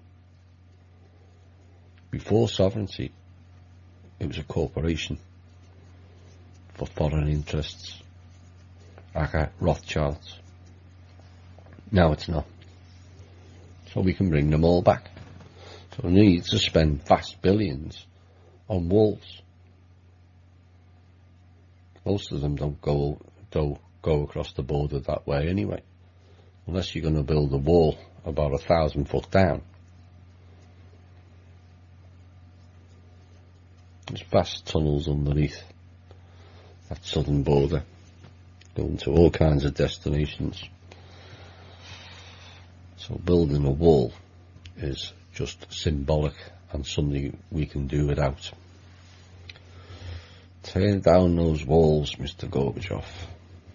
Yeah, forget those walls, Mr. Trump, and bring the troops home, back to their families. Right. What should we end on? Yeah, one of my favourite bands. And the song's called Judgment Day. That Judgment Day is rather close. Stay safe, stay strong, be well, and never let anyone put you in fear. We're on the brink of real change, whether we get memos or we don't. That announcement changes everything. Sleep well, and bye for now. Take it